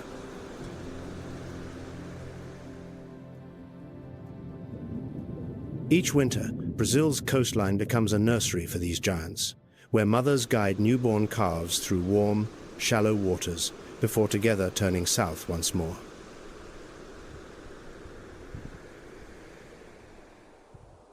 From the wetlands of Pantanal to the Amazon rainforest, from besieged Mata Atlantica to the inverted Cerrado, from the white desert of Caatinga to the deep blue Atlantic, each biome is a chapter in the story of life.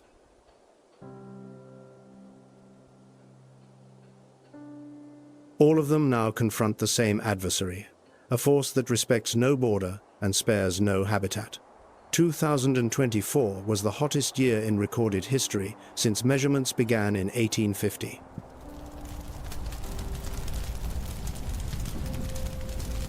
Global mean temperatures rose 1.29 degrees Celsius above the 20th century average and 1.46 degrees Celsius above pre-industrial baselines, numbers that translate into drought, wildfire, and extinction.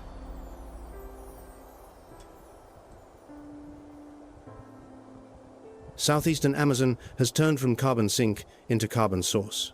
Pantanal burns. Cerrado is carved apart for soybean and cattle. Caatinga faces creeping desertification. Mata Atlantica fractures into ever smaller shards.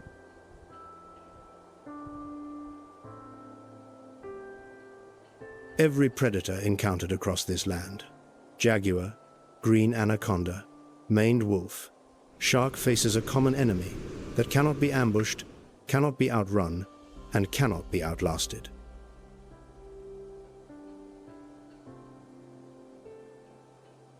Habitat loss. Yet Brazil also stands as proof that human hands can mend what they have broken, that destruction is not always the final chapter.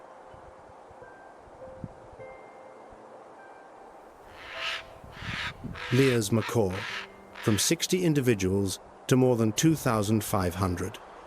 A species that stared into oblivion and returned, one fledgling at a time.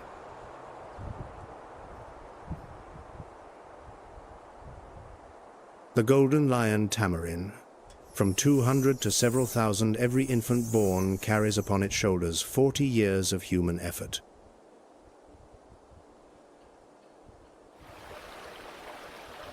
The Yaqare caiman, from the edge of extinction to 10 million individuals after the poaching ban of 1992. Evidence that the natural world stands ready to forgive if humanity agrees to stop.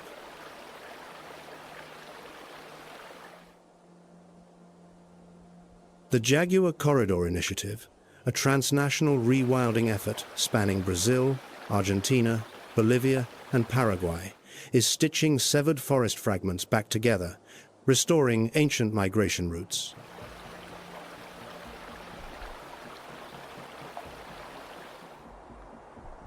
AI-powered identification technology has catalogued more than 450 individual jaguars across multiple reserves, enabling researchers to monitor population health and protect each animal.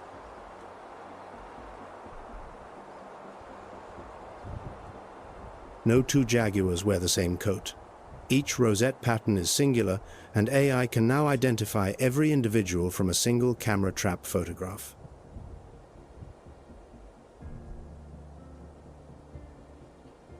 For 3 consecutive years, Amazon deforestation has fallen. Indigenous communities, recognized as the most effective forest stewards on the planet, are reclaiming the right to protect their ancestral territories.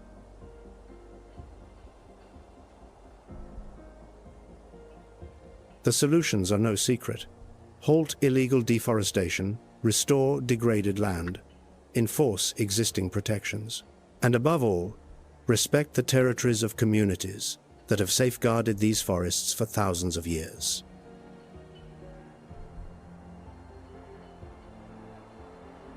The indigenous peoples of the Amazon, Cerrado, and Caatinga have demonstrated what modern science is only beginning to grasp. A forest is not merely trees, but a living network binding everything together.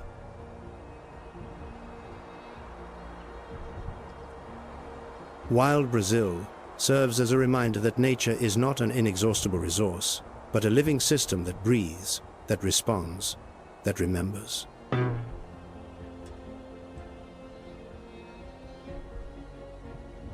From the African savanna to the marshes of Pantanal, from the Amazon rainforest to the desert of Caatinga, one law persists throughout every biome, every season.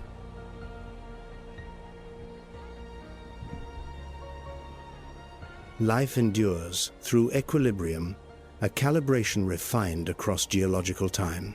Break it, and the collapse is not slow. It is sudden, total, and it does not wait for permission.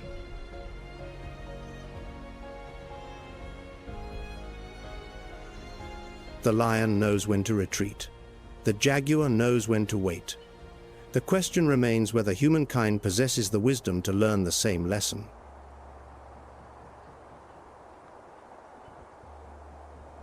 Every living species carries within it an extraordinary story. Stories that nature spent millions of years writing, and that humanity can erase in a single generation.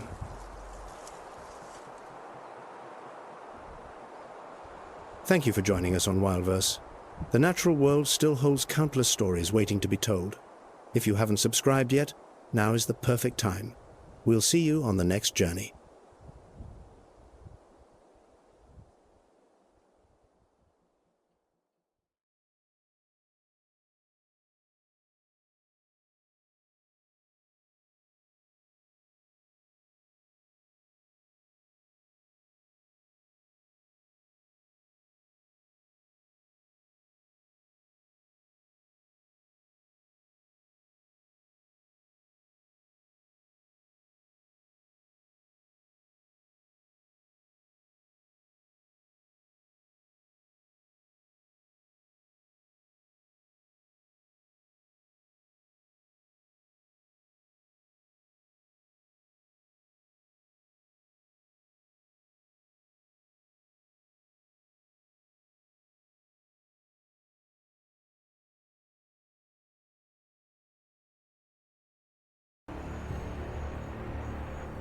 On the African savanna, a lioness lies motionless. Her 300-pound frame presses flat against the sun-baked earth, every fiber of muscle coiled tight as a compressed spring.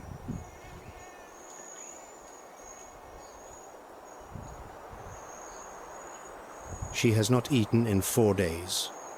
Ribs press sharp ridges beneath her faded, tawny coat.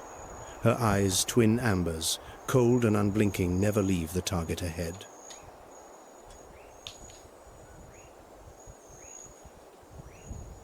Her cubs wait in distant scrub.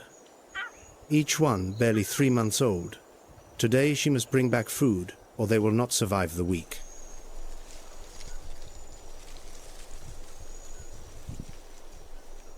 "40 yards ahead, a massive dark shape tears at the dry grass. Not an antelope, not a zebra. It is a Cape buffalo, widely regarded as the most dangerous prey animal on the African continent.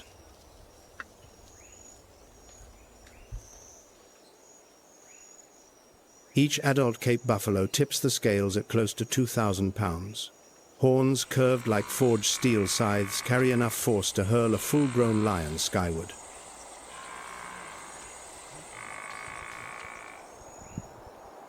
She has chosen her target with care, but this time, the chosen prey can kill the hunter.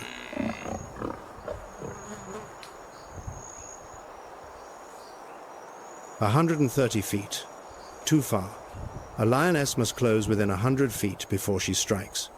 Beyond that distance, the game is lost before it starts."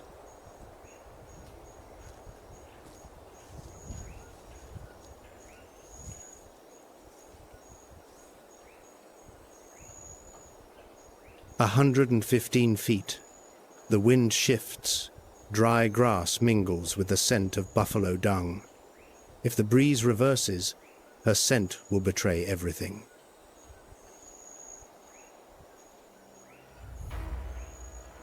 "100 feet. She freezes in place. 2 other lionesses, flanking from opposite sides, tighten the closing noose. Wing formation, a coordinated tactic honed across thousands of hunts.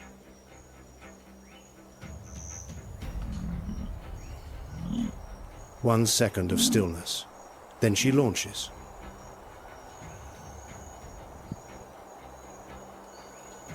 "50 miles per hour peak velocity, sustained for only a few explosive seconds before her muscles begin to burn. Dust erupts in blinding clouds. The herd detonates into panic. Hooves pound the hardpan like rolling thunder.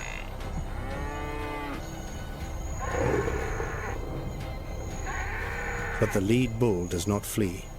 He pivots on massive hooves, horns leveled straight at the attacker. 1,800 pounds of bone and muscle charges headlong into the assault.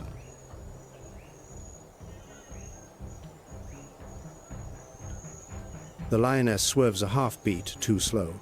A horn rakes along her flank. The impact alone could shatter bone.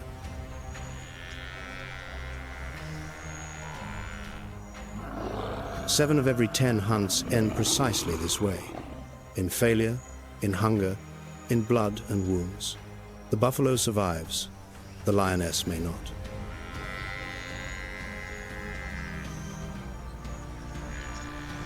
But on the African savanna, raw hunger is not the only enemy that awaits.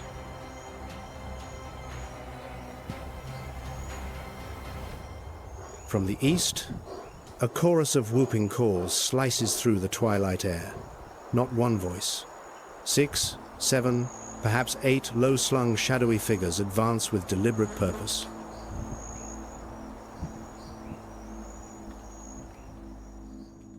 Spotted hyenas.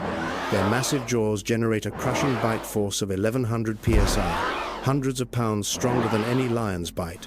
They pulverize bones that lions cannot crack and must abandon.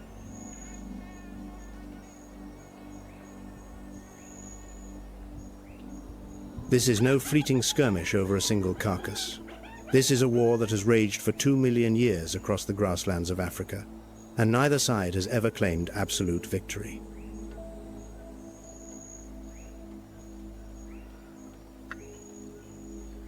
Spotted hyenas live in tightly organized matriarchal societies. Females dominate males in every aspect of clan hierarchy, territory, and feeding order.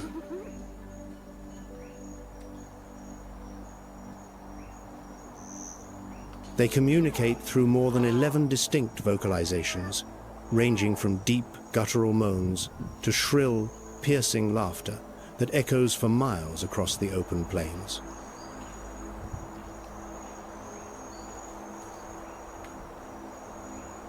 The lioness throws back her head and roars. The sound carries 5 miles across the open plain, shaking the air like a concussive blast. The hyena pack halts, retreats a few cautious steps.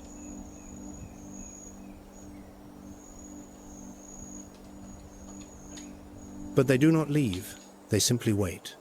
The lioness must try again. This time she selects different prey, a herd of wildebeest drifting along the western ridge.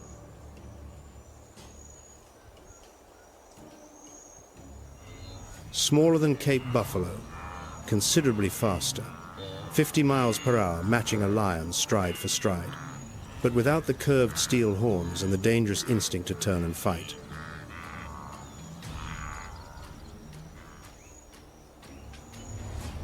She closes the distance.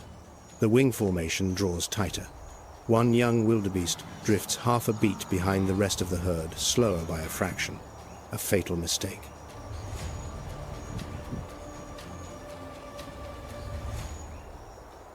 In under 3 seconds, the lioness explodes forward, seizes the shoulder of her prey with outstretched claws, and drags it to the ground. Dust billows skyward, obscuring everything.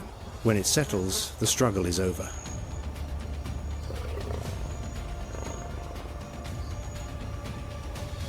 But on the savanna, victory is never complete.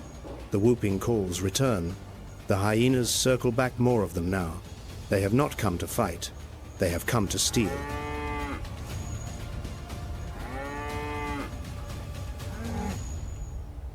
The lioness eats with desperate haste, tearing flesh in ragged strips.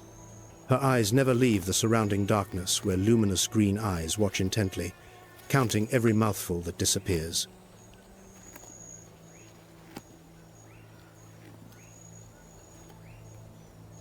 That is the iron law of the savanna. A kill does not guarantee a meal. Defending the prize against all comers, that is true survival.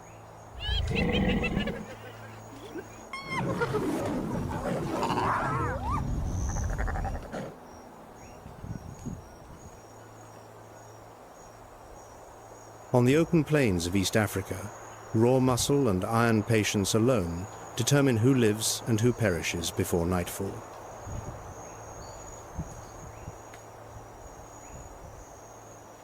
The lioness has been shaped across millions of years of natural selection into the most refined terrestrial hunting machine on Earth, and even she fails 7 times out of 10.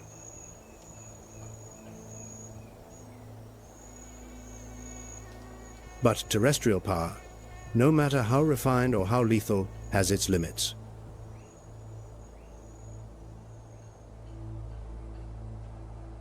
There exist kingdoms on this planet where no roar can reach and no claw can threaten, where the hunter needs no muscle but something deeper, something far more ancient.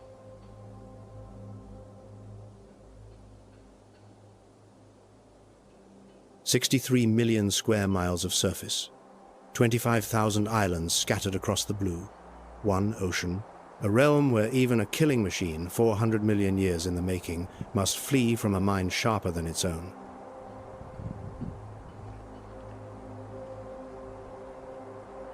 If, on the savanna, power belongs to the strongest body, then beneath the ocean, power belongs to the most intelligent mind. This is the story of the wild Pacific.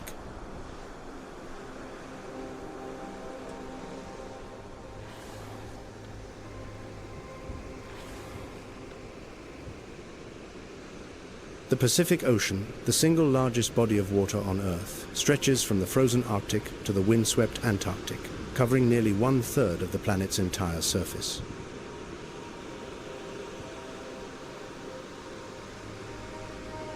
But not all waters are alike.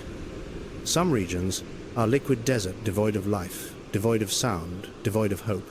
Others erupt with biological force that defies easy explanation.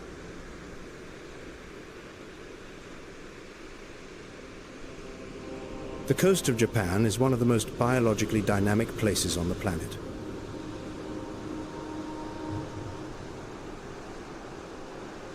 From the south, the Kuroshio Current carries warm tropical water along the archipelago with staggering speed and heat temperatures between 68 and 77 degrees Fahrenheit.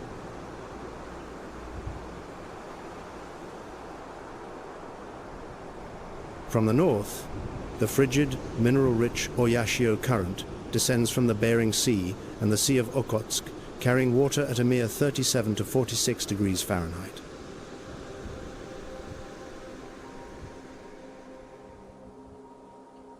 Where these two great currents collide, something wondrous occurs. Warm water clashes violently against cold.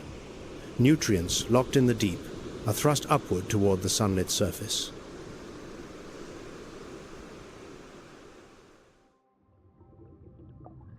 Algae bloom in vast emerald clouds. Plankton populations explode by the billions. And from this single oceanographic collision, the entire food chain ignites.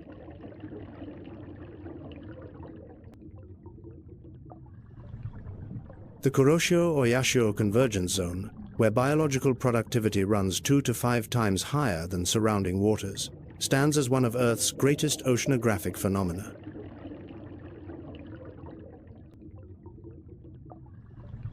Beneath this seemingly placid surface, each layer of water forms its own kingdom. Each species occupies a precise role in the hierarchy, and the ocean does not belong to the strongest. It belongs to the most cunning.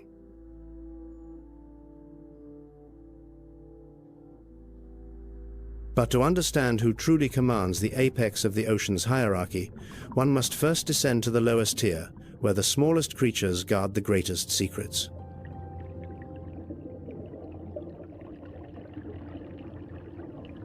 Begin at the coral reefs of Okinawa, a vast submerged city beneath the warm turquoise waters of southern Japan.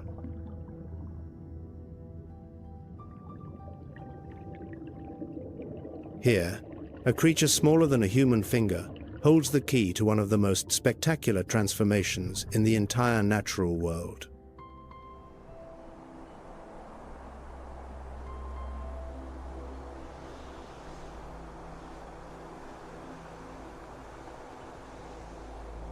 Seen from above, a living coral reef resembles a sprawling metropolis, complete with wide boulevards, narrow alleyways, towering hard coral edifices, and fragile sea fan gardens swaying gently in the current.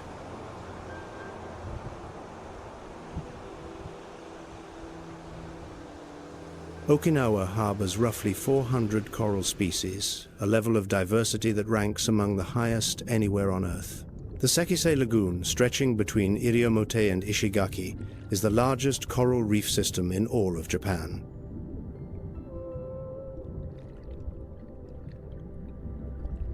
Though coral reefs cover less than 1% of the ocean floor, they shelter more than 1/4 of all known marine species. 1% of the area, yet 1/4 of all ocean life.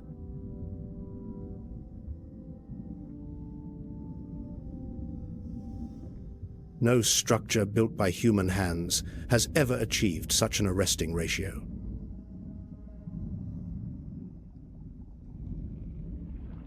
Every square inch of living reef is a fiercely contested territorial battleground among shrimp, crabs, bristleworms, snails, and hundreds of small fish species, all crammed into spaces smaller than a wardrobe.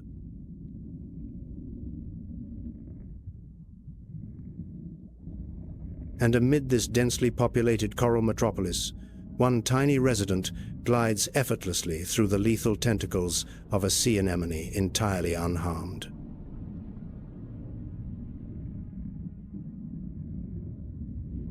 The clownfish, barely 4.5 inches long.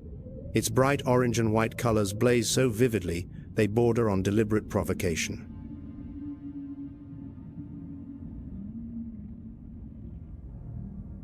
Any other creature foolish enough to brush against an anemone's tentacles suffers instant and devastating paralysis.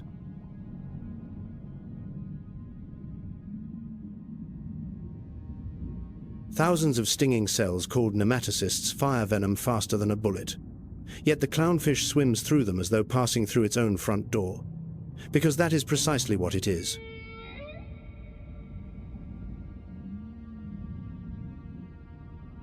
A specialized glycoprotein mucus layer coats the clownfish's entire body, functioning as an invisible chemical shield, preventing the nematocysts from recognizing it as a viable target.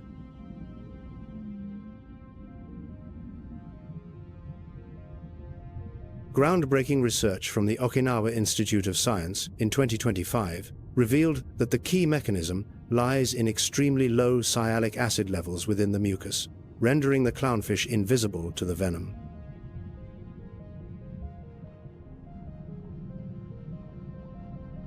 In return, the clownfish diligently removes parasites and dead tissue from the anemone's tentacles, earning its shelter through constant service.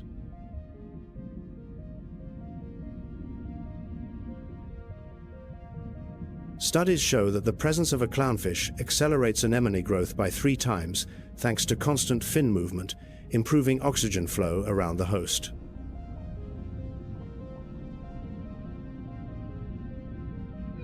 A flawless symbiotic pact written in the language of chemistry, requiring no words and no negotiation. But the clownfish's most stunning secret does not reside in its mucus coating. It resides in its sex.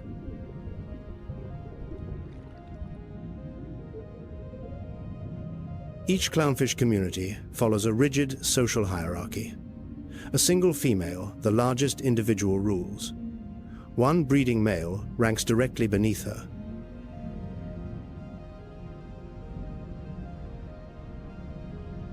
The remaining fish are non-breeding males, lined up in strict hierarchical order.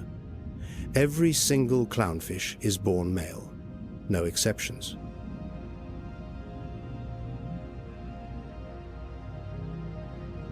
When the dominant female dies, the largest male does not seek a new mate. Testosterone levels in its body plummet.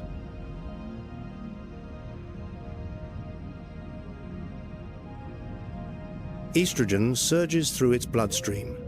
Testicular tissue undergoes a complete metamorphosis into functional ovarian tissue. Within weeks, the male becomes a fully reproductive female, permanently and irreversibly.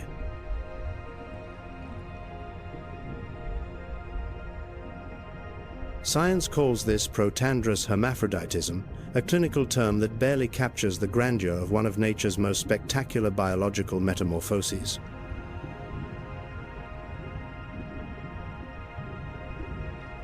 The next male in the hierarchy automatically ascends to breeding status. The cycle continues. No conflict, no competition, only biochemical precision as exact as clockwork.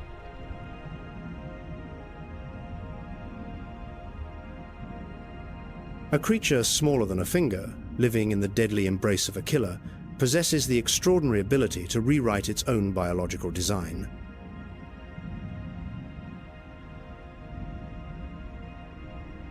In the ocean, survival does not belong to the largest or the fastest. Sometimes it belongs to the creature willing to transform its very essence, its biology, its identity when circumstances demand nothing less.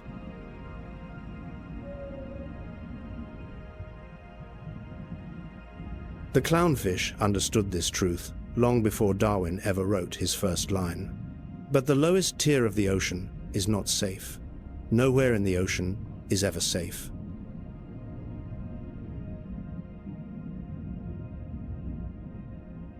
Beyond the sheltering reef, where coral gives way to open water, life wears an entirely different face. Here, a reptile of immense antiquity carries on its armored back an instinct 200 million years old.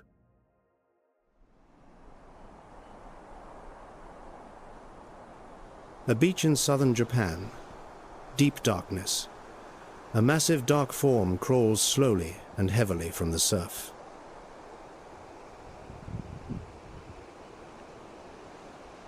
Every step across the sand demands tremendous effort. A body engineered to glide through water now battles gravity on land.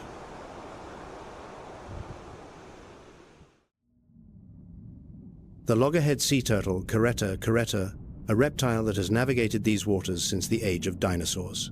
Tonight, this female returns to the very beach where she hatched perhaps 40 years ago, perhaps longer.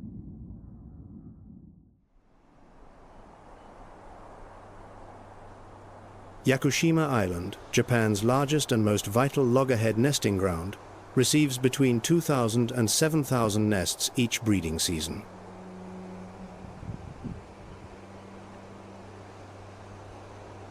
Every nesting season, volunteers stand guard through the night, protecting each egg from predators and artificial light.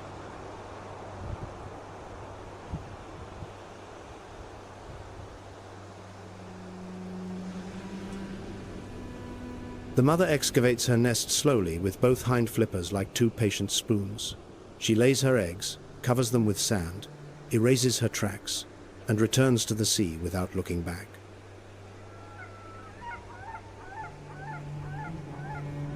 From that precise moment, the fate of every buried egg depends on a single variable temperature.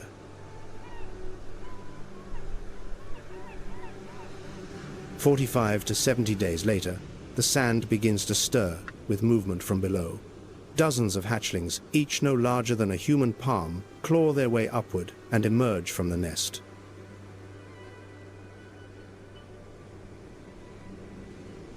A single overriding instinct drives every hatchling forward, race toward the reflected shimmer of moonlight on the ocean surface.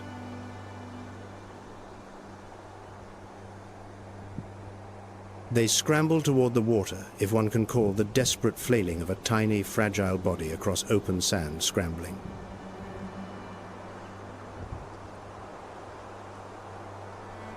But between nest and sea stretches a miniature and merciless desert filled with enemies. Seabirds dive from above. Ghost crabs lurk in the moonlit shadows.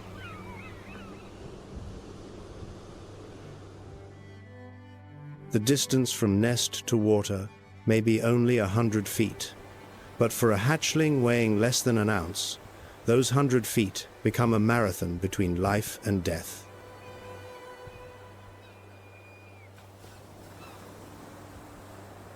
Of every 1,000 hatchlings that claw their way to the surface, perhaps only one will survive long enough to reach adulthood.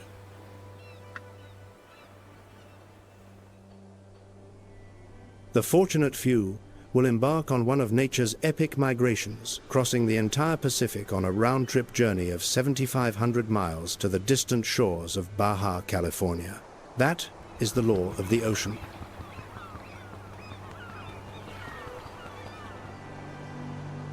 But this cycle faces a growing threat, and the greatest danger comes not from birds or crabs. It comes from temperature.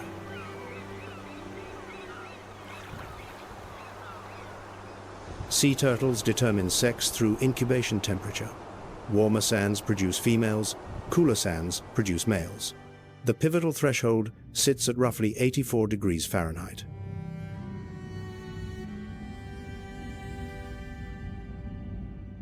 If temperatures rise by just a few degrees, entire generations will skew more than 90% female. A species will lose its capacity to reproduce normally.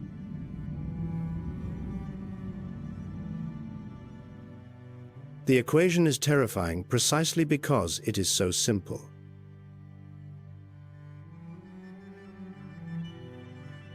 But beneath the sunlit coral canopy, deeper still, where light begins to fade and colors drain away, something watches, not with curiosity, with hunger.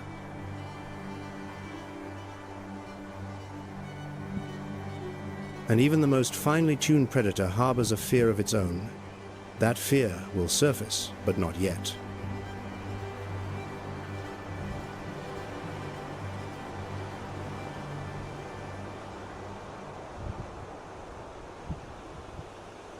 A single dorsal fin slices the waterline, slow, steady, like a blade drawn deliberately across silk.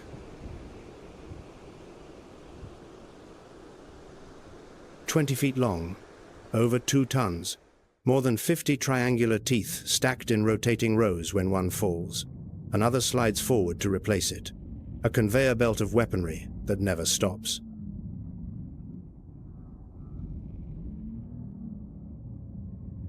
The great white shark, Carcharodon carcharias, is a creature that 400 million years of relentless evolution have sculpted and refined into a near-perfect killing instrument.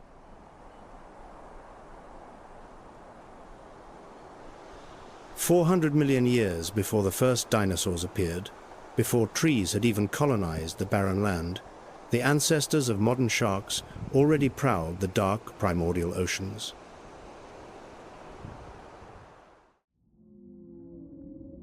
And while everything around them changed, continents collided and drifted apart, ice ages came and went, 5 catastrophic mass extinctions erased the vast majority of life sharks endured.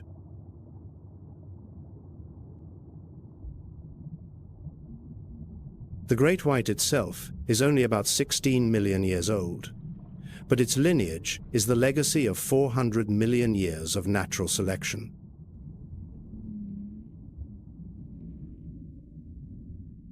Its body is engineered with a precision no human designer could improve. The jaw holds roughly 300 teeth in total, with 50 always active in the front row, triangular, scalpel sharp.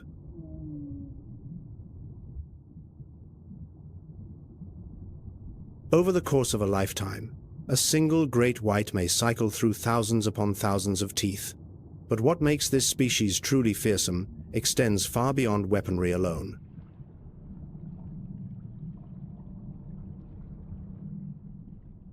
The great white is endothermic warm-blooded, an exceedingly rare trait among fish. A complex network of blood vessels called the rete mirabile keeps its body warmer than the surrounding water.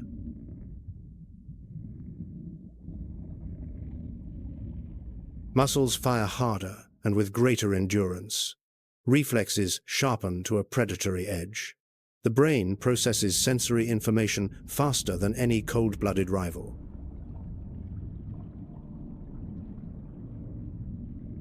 In the frigid waters surrounding Hokkaido, where winter temperatures routinely drop below 50 degrees Fahrenheit, the great white's body remains an engine heated and sustained from within.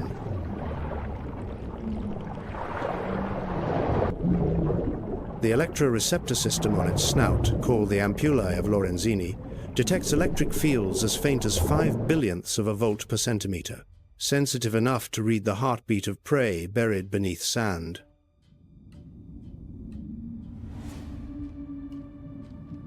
But the most formidable weapon in the great white's arsenal is not the sensor array. It is the tactic.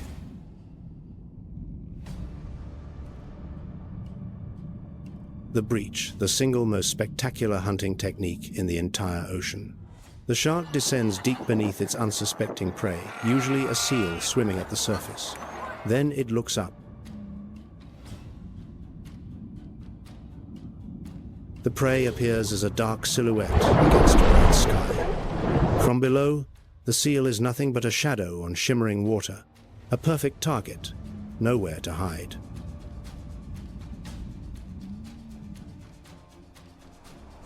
Then the shark accelerates vertically 25 miles per hour. 2 tons of muscle launch upward like a living torpedo.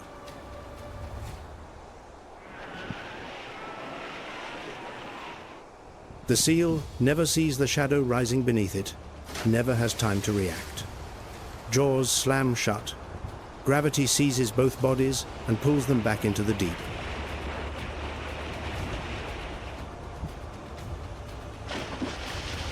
Not every breach succeeds, but when one does, no prey gets a second chance.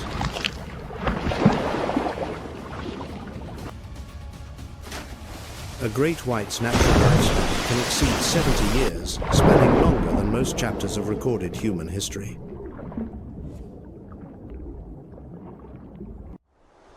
Recent scientific studies reveal that great whites possess distinct individual personalities, unexpectedly complex social behaviors, and even engage in social foraging, learning the location of productive feeding grounds from one another.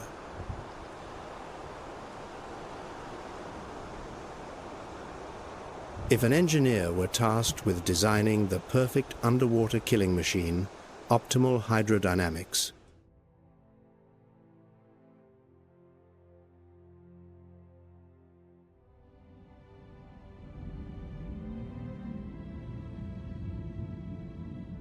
A multi-layered sensor suite, self-replacing weaponry, the final product would look exactly like a great white shark.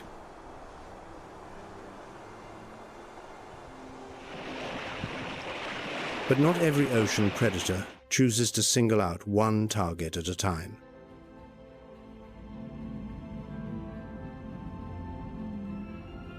In the warm Pacific waters, another apex patrol emerges broad-headed, strong-jawed, teeth curved and serrated like the blades of a saw.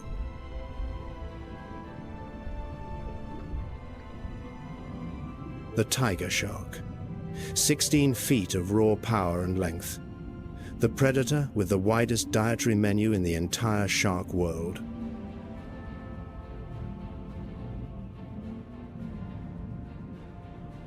Fish, seabirds, sea turtles, stingrays, floating carrion, even debris discarded by human hands have all been found inside their stomachs. Not a picky eater, the ocean's supreme scavenger and apex enforcer.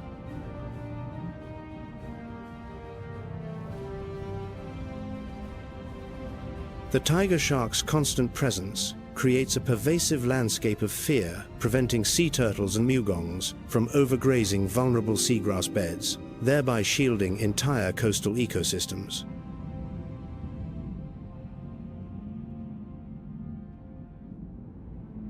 When tiger sharks vanish from a region, seagrass meadows collapse in their wake, an invisible link in the chain that few observers ever notice.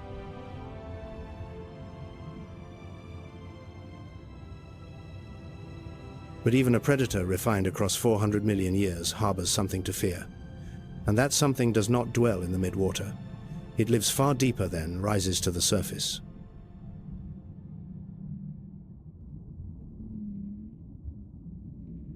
"650 feet below the shimmering waterline, the mesopelagic zone, light dims like the last embers of a dying fire. 1,600 feet darkness begins swallowing everything whole.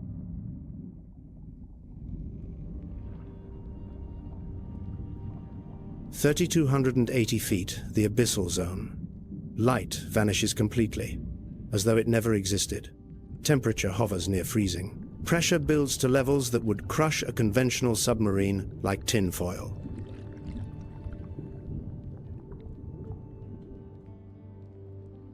The Japan Trench does not stop at 3,000 feet. It keeps descending 6,000, 9,000, 16,000 to over 26,000 feet, just off the coast of Honshu.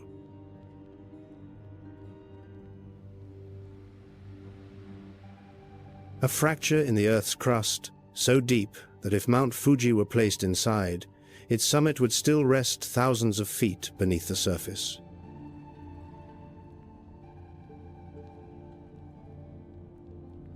Not far away lies the Mariana Trench, nearly 36,000 feet at the Challenger Deep, the deepest point on the planet.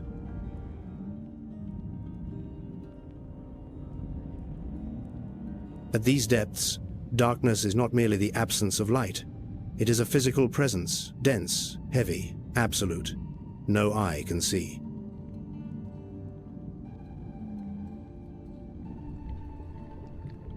No ear can hear in the conventional sense.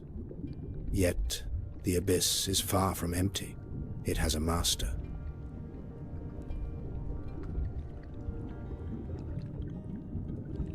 And that master does not use eyes to see or ears to hear. It uses sound, but a kind of sound no other creature on Earth can produce.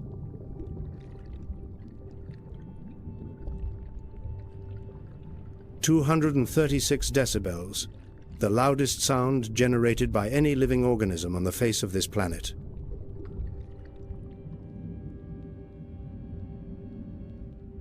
From the abyss rises a single click, then another, then a continuous volley of percussive bursts. Each click penetrates the water column like living sonar, mapping the invisible world ahead.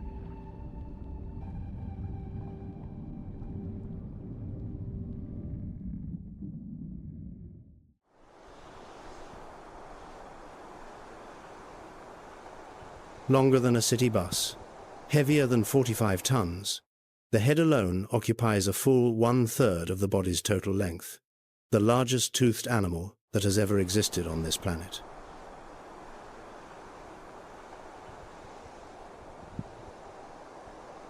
The sperm whale, Physeter macrocephalus, the undisputed sovereign of the deep abyss.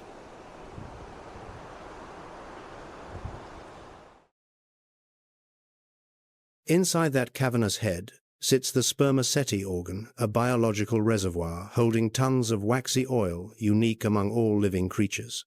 Its precise function remains a subject of vigorous scientific debate.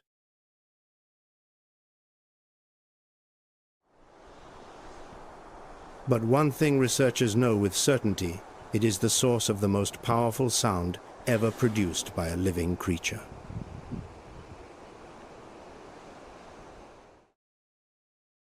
The sperm whale interprets returning echoes through specialized fat deposits in its lower jaw, constructing an intricate three-dimensional map of a world shrouded in total and permanent darkness. No eyes needed. It sees through sound alone.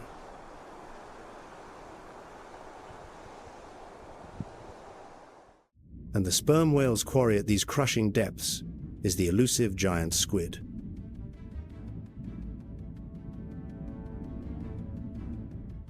The clash between sperm whale and giant squid remains one of nature's greatest and most enduring unsolved mysteries. No camera has ever captured the encounter. No light reaches those depths. No human has ever witnessed it.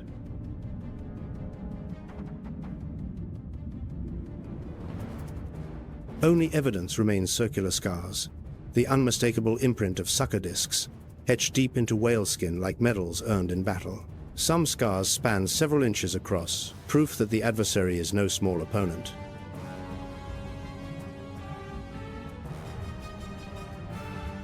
Every single adult sperm whale bears these battle scars somewhere on its body. No exceptions.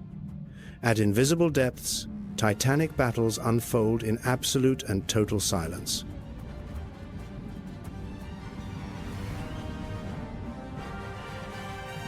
After a single dive, the recorded maximum reaches 7,380 feet.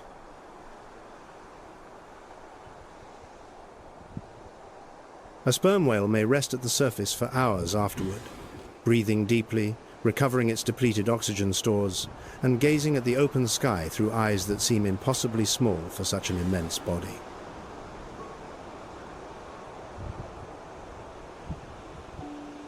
Their social lives prove equally compelling and complex. Females and calves form tight-knit pods that travel together through warmer tropical waters.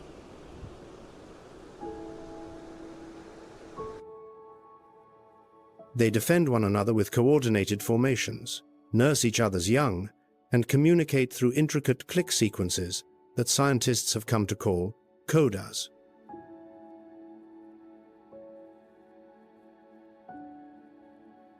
In 2024, groundbreaking research from MIT and Project CETI revealed that codas possess combinatorial structure resembling a phonetic alphabet with the potential to generate limitless combinations of meaning.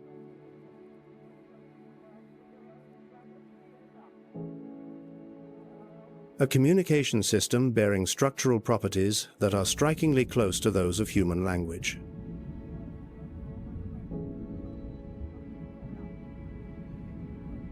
Adult males follow a profoundly different path. They leave the safety of the pod, swimming alone into the frigid polar waters of the far north, solitary, enormous, and utterly silent.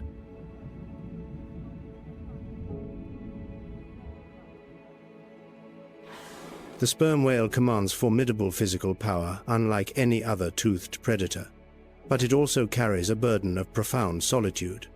And in the ocean, solitude is always a vulnerability.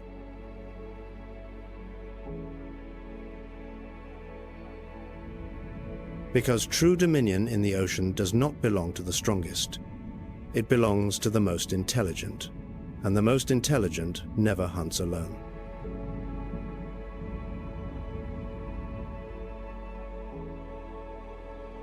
If the ocean has left you speechless, share your thoughts in the comments below.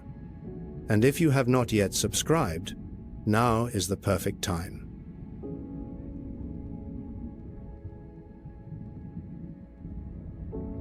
But before the true ruler appears, one more species deserves its story, a predator that turned its bizarre anatomy into a flawless weapon.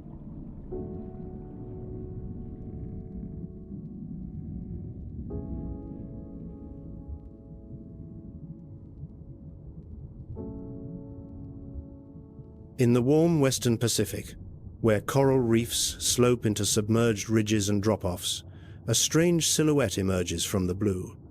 A shark's body, but the head flares outward on both sides like a primitive stone hammer.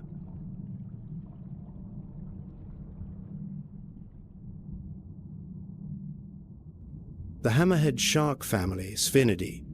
The dramatically widened head, known as the cephalofoil, may appear grotesque to human eyes, but beneath the ocean's surface, it functions as a complete and devastatingly efficient hunting system.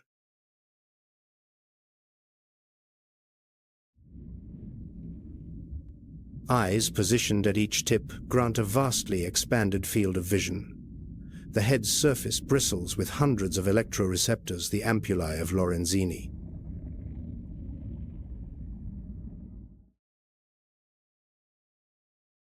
These organs detect faint electrical impulses from muscles, nerve fibers, and the heartbeat of living prey.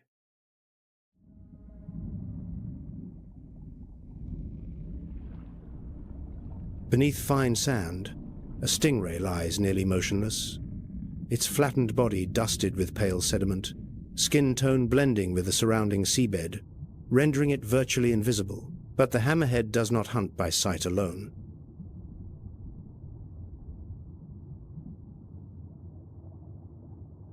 Gliding low over the sand, the wide head sweeps gently from side to side like a living metal detector. A stingray can conceal its shape. It cannot conceal its heartbeat.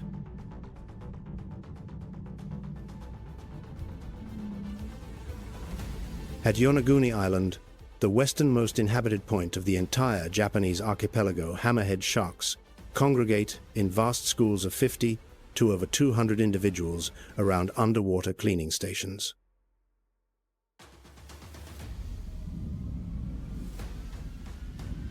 From a distance, the spectacle resembles a phantom squadron drifting through the ocean.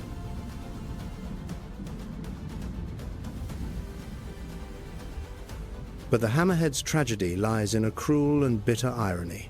A creature exquisitely designed to read heartbeats, buried beneath sand, cannot sense the single greatest threat now stalking it.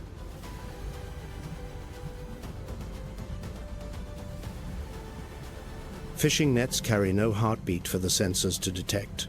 Longline hooks emit no electrical pulse to trigger alarm.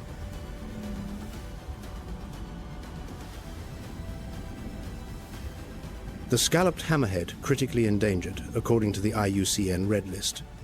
Populations have plummeted by more than 80% in recent decades. When they vanish, the ocean loses its silent and irreplaceable sentinel.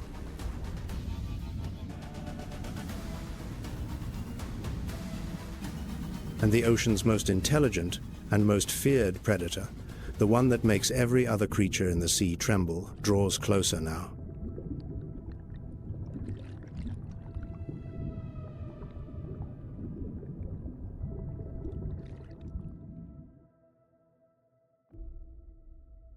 A dorsal fin, nearly 6 feet tall, cleaves the ocean surface with surgical precision. Then another fin appears. Then 5. Then 10. They move in absolute unison, no fin out of rhythm, no shadow falling behind.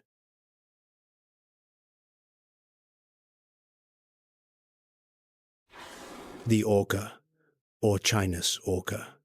Most people call them killer whales. But that name ranks among the greatest misnomers in the history of biology.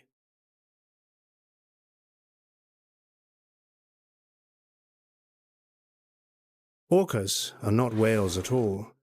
They belong to the family Delphinidae, the oceanic dolphins. They are the largest dolphins on the planet.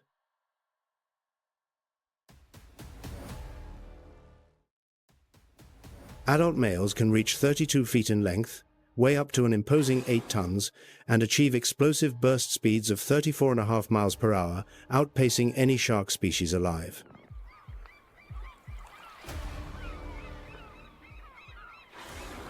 But neither raw size nor explosive speed is what makes every creature in the ocean fear the orca above all others.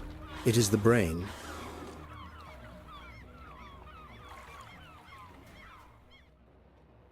The orca brain ranks among the most complex in the animal kingdom. Its insular cortex, governing emotion and social awareness, more elaborate than that of humans. Orcas do not merely hunt, they strategize.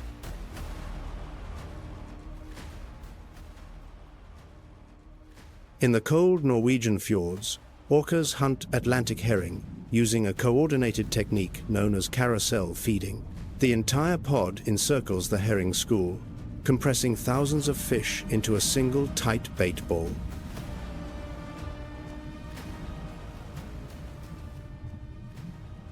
Exhaled bubbles form an invisible curtain wall. Then each orca rolls gracefully and strikes the bait ball with a devastating tail fluke. Every blow precisely aimed, every blow deliberate. Each orca fulfills a designated role.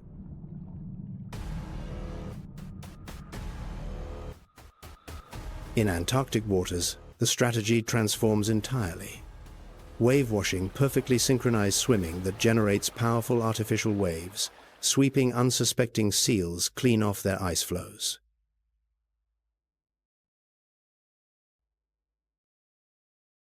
A tactic demanding flawless coordination among 4 or 5 individuals swimming in tight formation. And this behavior is not innate. It is taught, practiced, and perfected over years.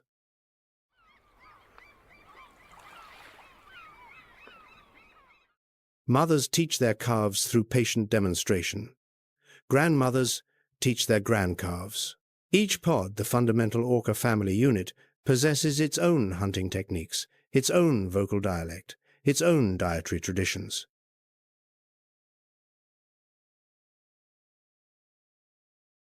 Scientists call this culture, a term once reserved exclusively for humans.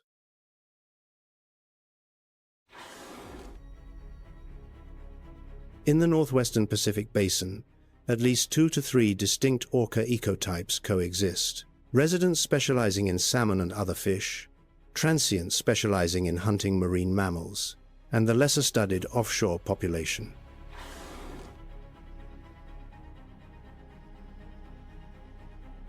Near Raosu, off eastern Hokkaido, orcas have been documented hunting stellar sea lions in direct attacks.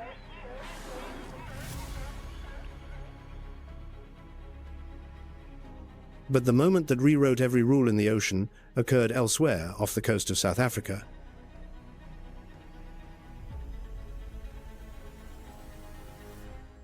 Two orcas, nicknamed Port and Starboard because their dorsal fins list in opposite directions, have single-handedly redrawn the ocean's entire map of power. They hunt great white sharks.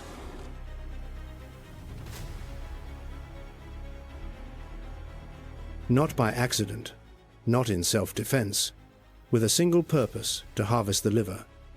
Great white shark liver is rich in squalane, a concentrated energy source.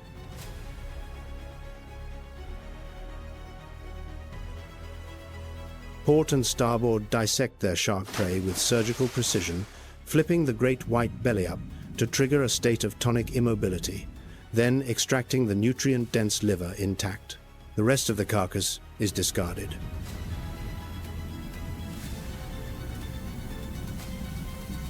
In 2023, Starboard accomplished something never before documented, killing a juvenile great white alone, completely solo, without Port.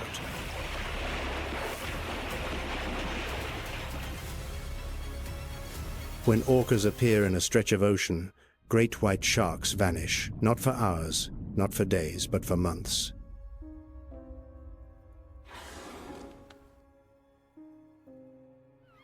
Research from the Farallon Institute of Oceanography and data from Dr. Alison Towner in South Africa confirm the same conclusion.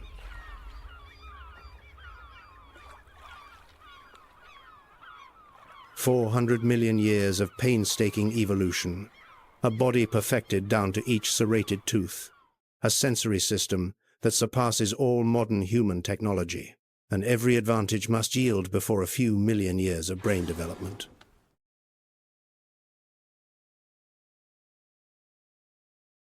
That is the answer to the question posed at the beginning of this film.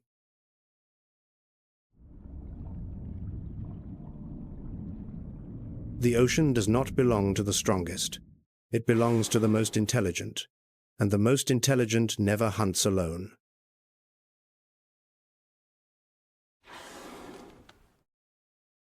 On the savanna, a lioness must hunt in a pride to prevail. Beneath the ocean, the orca has elevated that principle to a higher plane, not mere pack strength, but collective intelligence.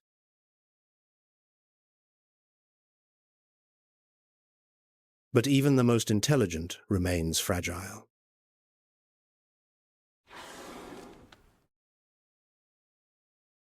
Orcas defeat every rival the ocean can offer, but orcas cannot defeat the rising temperatures and acidification of a rapidly changing ocean. Intelligence cannot replace vanishing plankton.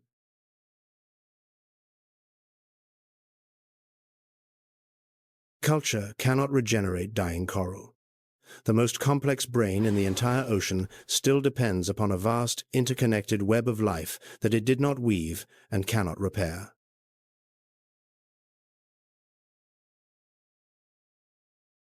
The larger question is not who is strongest or smartest. The question is, does the ocean still have room for all of them?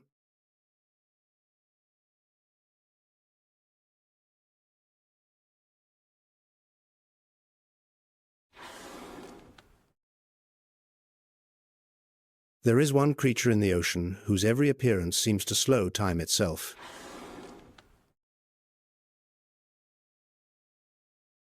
"40 to 50 feet in length, pectoral fins spanning 1/3 of its body, the longest of any whale species.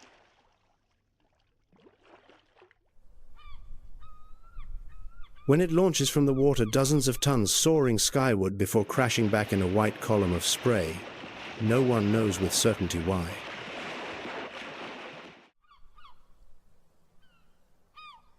The humpback whale, Megaptera novaeangliae. The scientific name translates roughly to big-winged creature from New England, a name lacking in geographic precision but brimming with accidental poetry.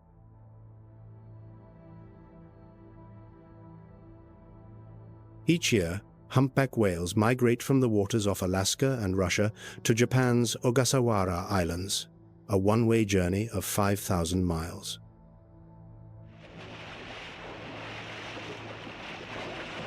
One of the longest sustained migrations undertaken by any mammal species on Earth.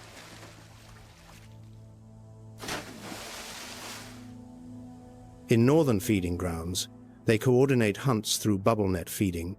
A group dives beneath a school of fish, exhaling bubbles in a spiraling ring to form an invisible net.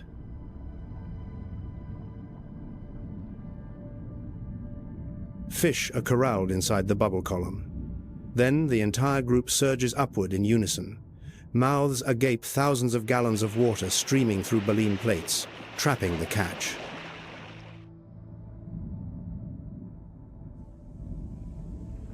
Bubble net feeding is not instinct. It is a behavior that is learned passed from one generation to the next.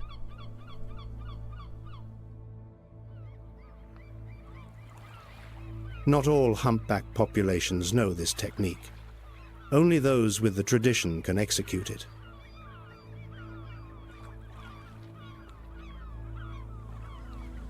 But the humpback whale's most wondrous gift lies not in its mouth, it lies in its voice.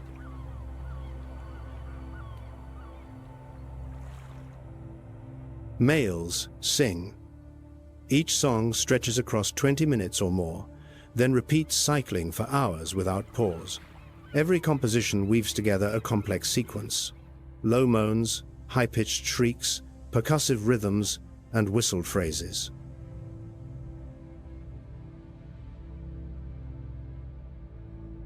Arranged into thematic structures with refrains, variations, and codas, and the songs evolve.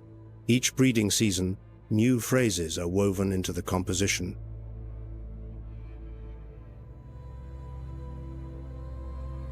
Songs spread from one population to another across vast distances, propagating west to east across the Pacific Basin, like a cultural trend traveling through an entire ocean.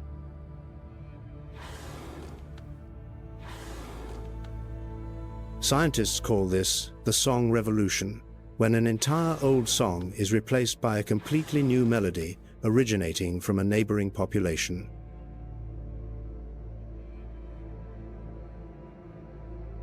A form of cultural transmission and creative renewal that was previously documented only in human societies.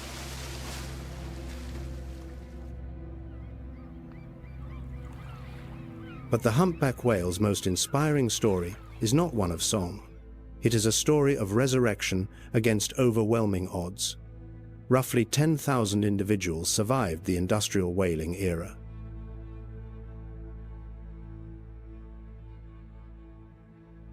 Today, more than 80,000. Several populations have been removed from the endangered species list. Proof that when humanity steps back, nature can restore itself.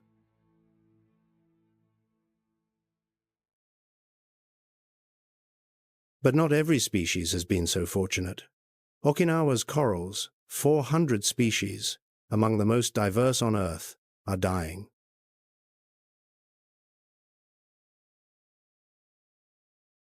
Bleaching events in 2016, 2017, 2022, and 2024 killed up to 70% of coral in some regions.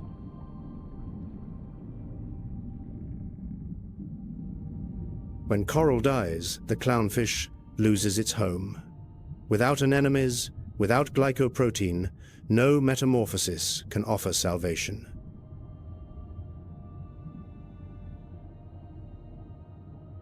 Studies show clownfish mortality reaches 94 to 100% when their host anemones bleach.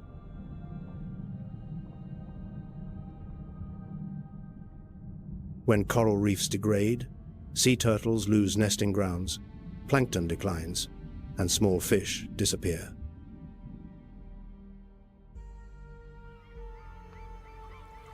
At least 11 million tons of plastic waste enter the oceans every year. Turtles swallow drifting plastic bags, mistaking them for jellyfish. Microplastics climb every rung of the food chain, from plankton to fish to sharks to orcas.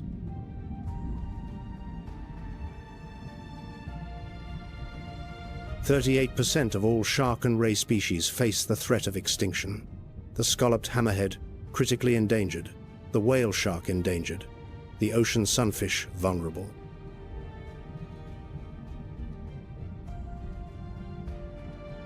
A domino effect. Each broken link weakens the next.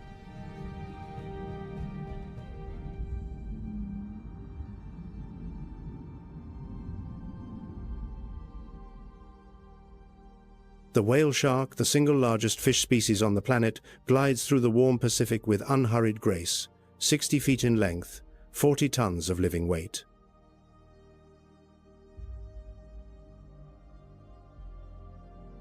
A mouth as wide as a garage door, yet it feeds exclusively on plankton and tiny organisms. A gentle filter feeder, the largest fish on Earth and paradoxically the most gentle.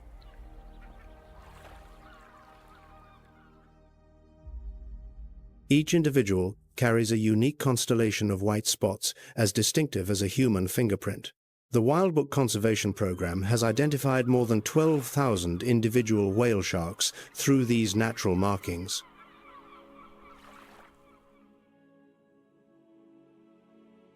But the global population has declined by more than 50% in 75 years. The ocean's most peaceful inhabitant is also vanishing the fastest.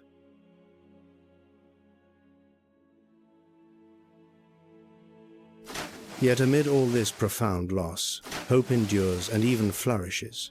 Humpback whales have rebounded from 10,000 battered survivors to more than 80,000.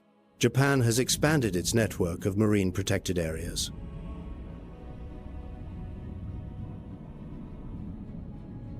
Okinawa is replanting coral using sexual reproduction techniques. The Yakushima community guards turtle nesting beaches through the night.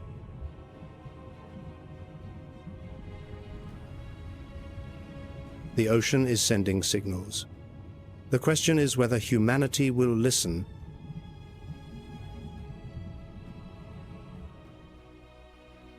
On the savanna, the lioness will keep hunting because instinct will not let her stop.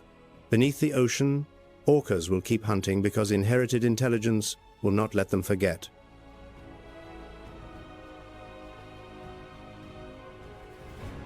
But the future rests neither on a lion's instinct nor on an orca's intellect. It rests on the conscious choices of the only species on this planet that truly understands what it stands to lose.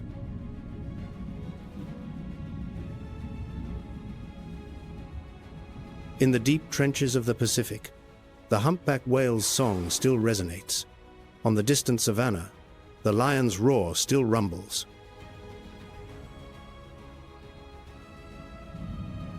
The only question is, will anyone still be listening?